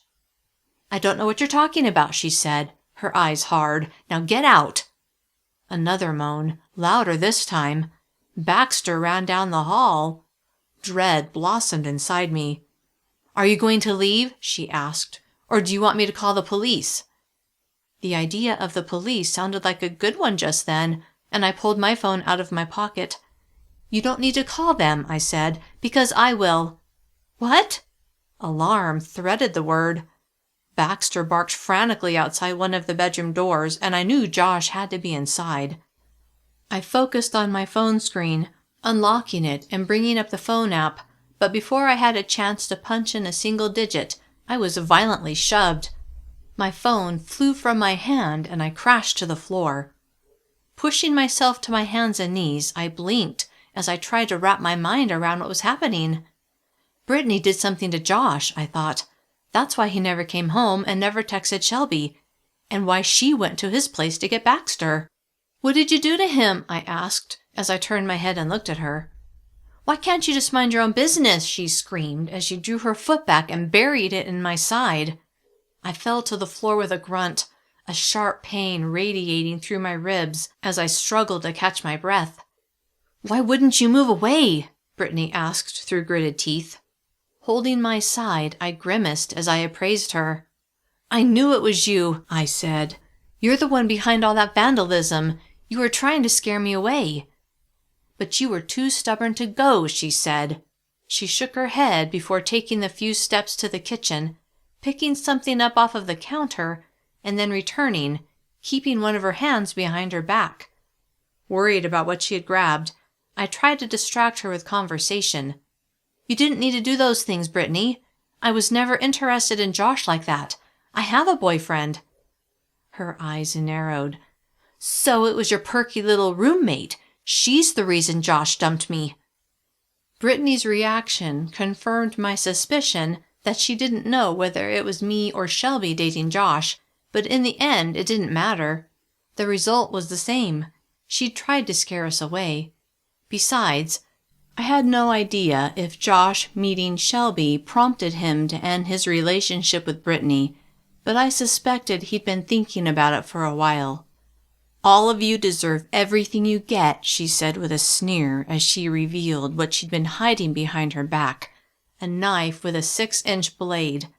Terrified about what she had in mind, I drew in a deep breath before slowly pushing myself up so that I was sitting on the floor with my back against the couch. My phone was nowhere to be seen, and I wondered if it had slid under the couch. Reaching my fingers under the couch behind my back, I felt around but didn't find it. "You need to let me go now," I said.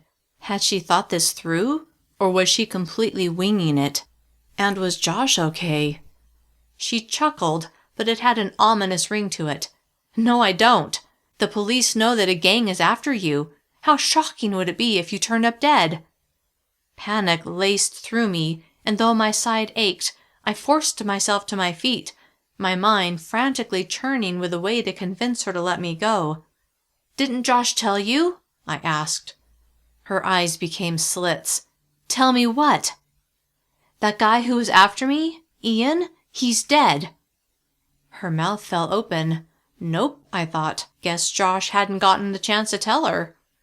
"So no one's after me anymore," I added. "Sorry to mess up your plan." My voice nearly shook as my eyes kept drifting to the knife. I remembered the horror of watching Dylan stab Jeremy Owens to death that fateful night, and as I imagined what it would feel like to be stabbed, I began trembling. "You're lying," she said. I shook my head, then took a deep breath, hoping that would steady me.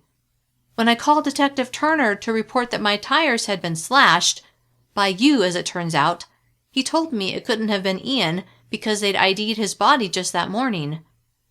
She went completely still, except her eyes. They shifted from side to side as if the wheels in her conniving brain were spinning. Then they locked on me. "You said you put 2 people in prison," she said. "I'm sure there are other members of that gang who would love to take revenge on you." I had no doubt that was true, but I believed Turner when he said he was certain I was the last thing on their mind. Then the implication of Brittany's words pierced my brain. She really wants to kill me, I thought. This chick's certifiable. I heard a vibrating sound. My phone. Someone was texting me. Shelby or Tyler. I couldn't pinpoint where the sound was coming from, although I was fairly certain my phone was under the couch, and I had no way to get to it just then. Despite that, it was time to end this, not only to assure my safety, but to make sure Josh was okay. Baxter had stopped barking and was watching us from the entrance to the hallway. Anxious to convince Brittany that hurting me would do no good, I said, "Detective Turner told me the gangs are busy with turf wars, so your idea to pin anything on them isn't going to work." I swallowed over the fear that surged inside me each time I looked at the knife gripped in her fist. Then I tried one last thing. "Brittany, we can move on from this. I won't tell the police it was you who did those things. I won't tell them anything, okay? Just let me leave." She glared at me. "I gave you a chance to leave. I told you to leave, but you wouldn't, and now it's too late." I shook my head from side to side in an attempt to deny what she was saying. "It's not too late, Brittany. It's never too late. Just let me go." "No." Her voice was flat and hard. My life was going fine until you moved in next door to Josh, and now you're going to pay. Chapter 27. Desperate to draw out our conversation, I asked, "What do you mean?" Standing about 8 feet away from me, she held up the knife, studied it, then smiled at me. "You know, this is the knife I used on your tires. I'm surprised it didn't break, but it's a good one." Her smile grew. "Nice and sharp." Horror cascaded over me. Wearing a serene expression, she took a step toward me. Paralyzed with terror, I froze as my mind went numb. Then the memory of sitting on her couch and leaning against a loose pillow filled my mind. I reached toward the couch behind me and snatched the decorative pillow from the couch and held it in front of me like a shield. Then I rushed her. Clearly not expecting me to charge, she halted and recoiled. I took advantage of her momentary surprise and slammed into her, using the pillow to protect myself from the sharp blade. Using my momentum against her, I drove forward until she lost her footing and fell, landing face down. The knife fell from her hand and skittered across the floor. Now that I had the advantage, I tossed the pillow aside, and while sitting on her back, I used my knees to pin her arms in place while I held her shoulders down. Kicking wildly and trying to rock from side to side, she tried to dislodge me, but the adrenaline that flowed through my body gave me the strength I needed to hold her down. "Let me go!" she screamed. At that moment, all I wanted was to flee, but I was worried about Josh. If she had been willing to stab me to death, to murder me, what had she done to him? All I knew was that he was in a nearby room, but evidently unable to help himself, let alone me. Still, to check on him would require me to free her. I had nothing with which to restrain her, and I didn't think she would willingly let me look in on Josh. "I'm going to kill you," she said through gritted teeth. That decided it. I had no choice but to get out of there. Once I was safe, I could call the police. With a glance, I saw where I had set my purse. Then I remembered that my phone was somewhere under the couch. Crap! How could I call the police without my phone? I could go to a neighbor's house, but that assumed someone would be home. I could drive somewhere to call for help, but that would take time and would give Brittany a chance to either harm Josh or to get away. No, I had to get my phone. I frantically scanned the room, searching for a heavy object. Then I considered why I was looking for a heavy object. Was I really willing to bash Brittany over the head? True, she had been about to stab me. In fact, she still wanted to. But that didn't mean I was willing to possibly kill her. Not when she no longer had the knife and was pinned beneath me. Yet I did need a way to keep her from stopping me from getting my phone, and a way to keep her from getting her hands on that knife or any other item she could use to hurt me. I kept scanning the small room, stopping on a table lamp right beside me. No, I thought, you can't smash that over her head. With a small nod, I acknowledged that I wasn't ready to take that step, but I did think of another use for the lamp. Keeping Brittany's arms pinned down with my knees, I wrapped my fingers around the lamp and pulled it down, then grabbed the cord and yanked it from the wall. Next, I lifted my left knee, freeing her left arm, and quickly grasped her wrist and twisted it behind her back.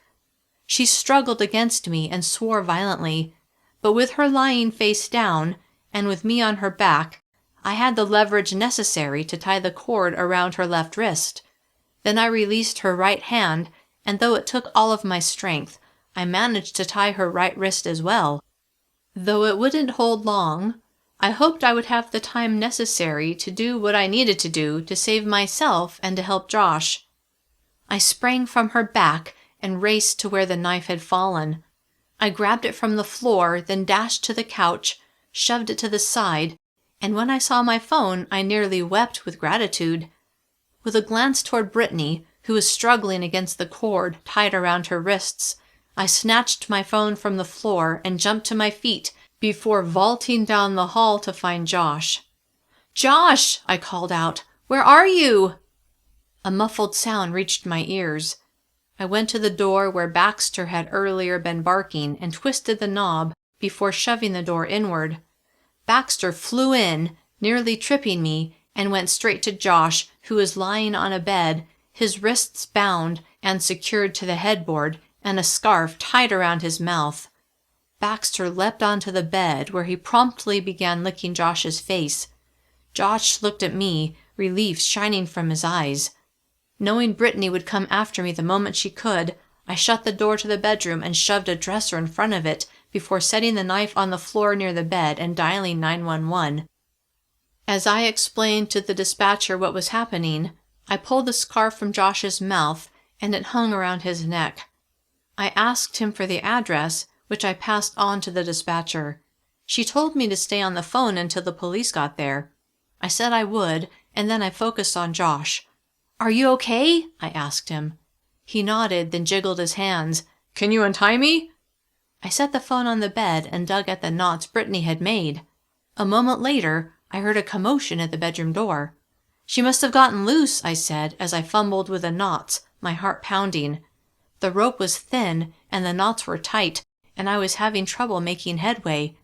Glancing at the door, I saw that she had managed to open it several inches, and the dresser was slowly moving inward. The knife, I thought.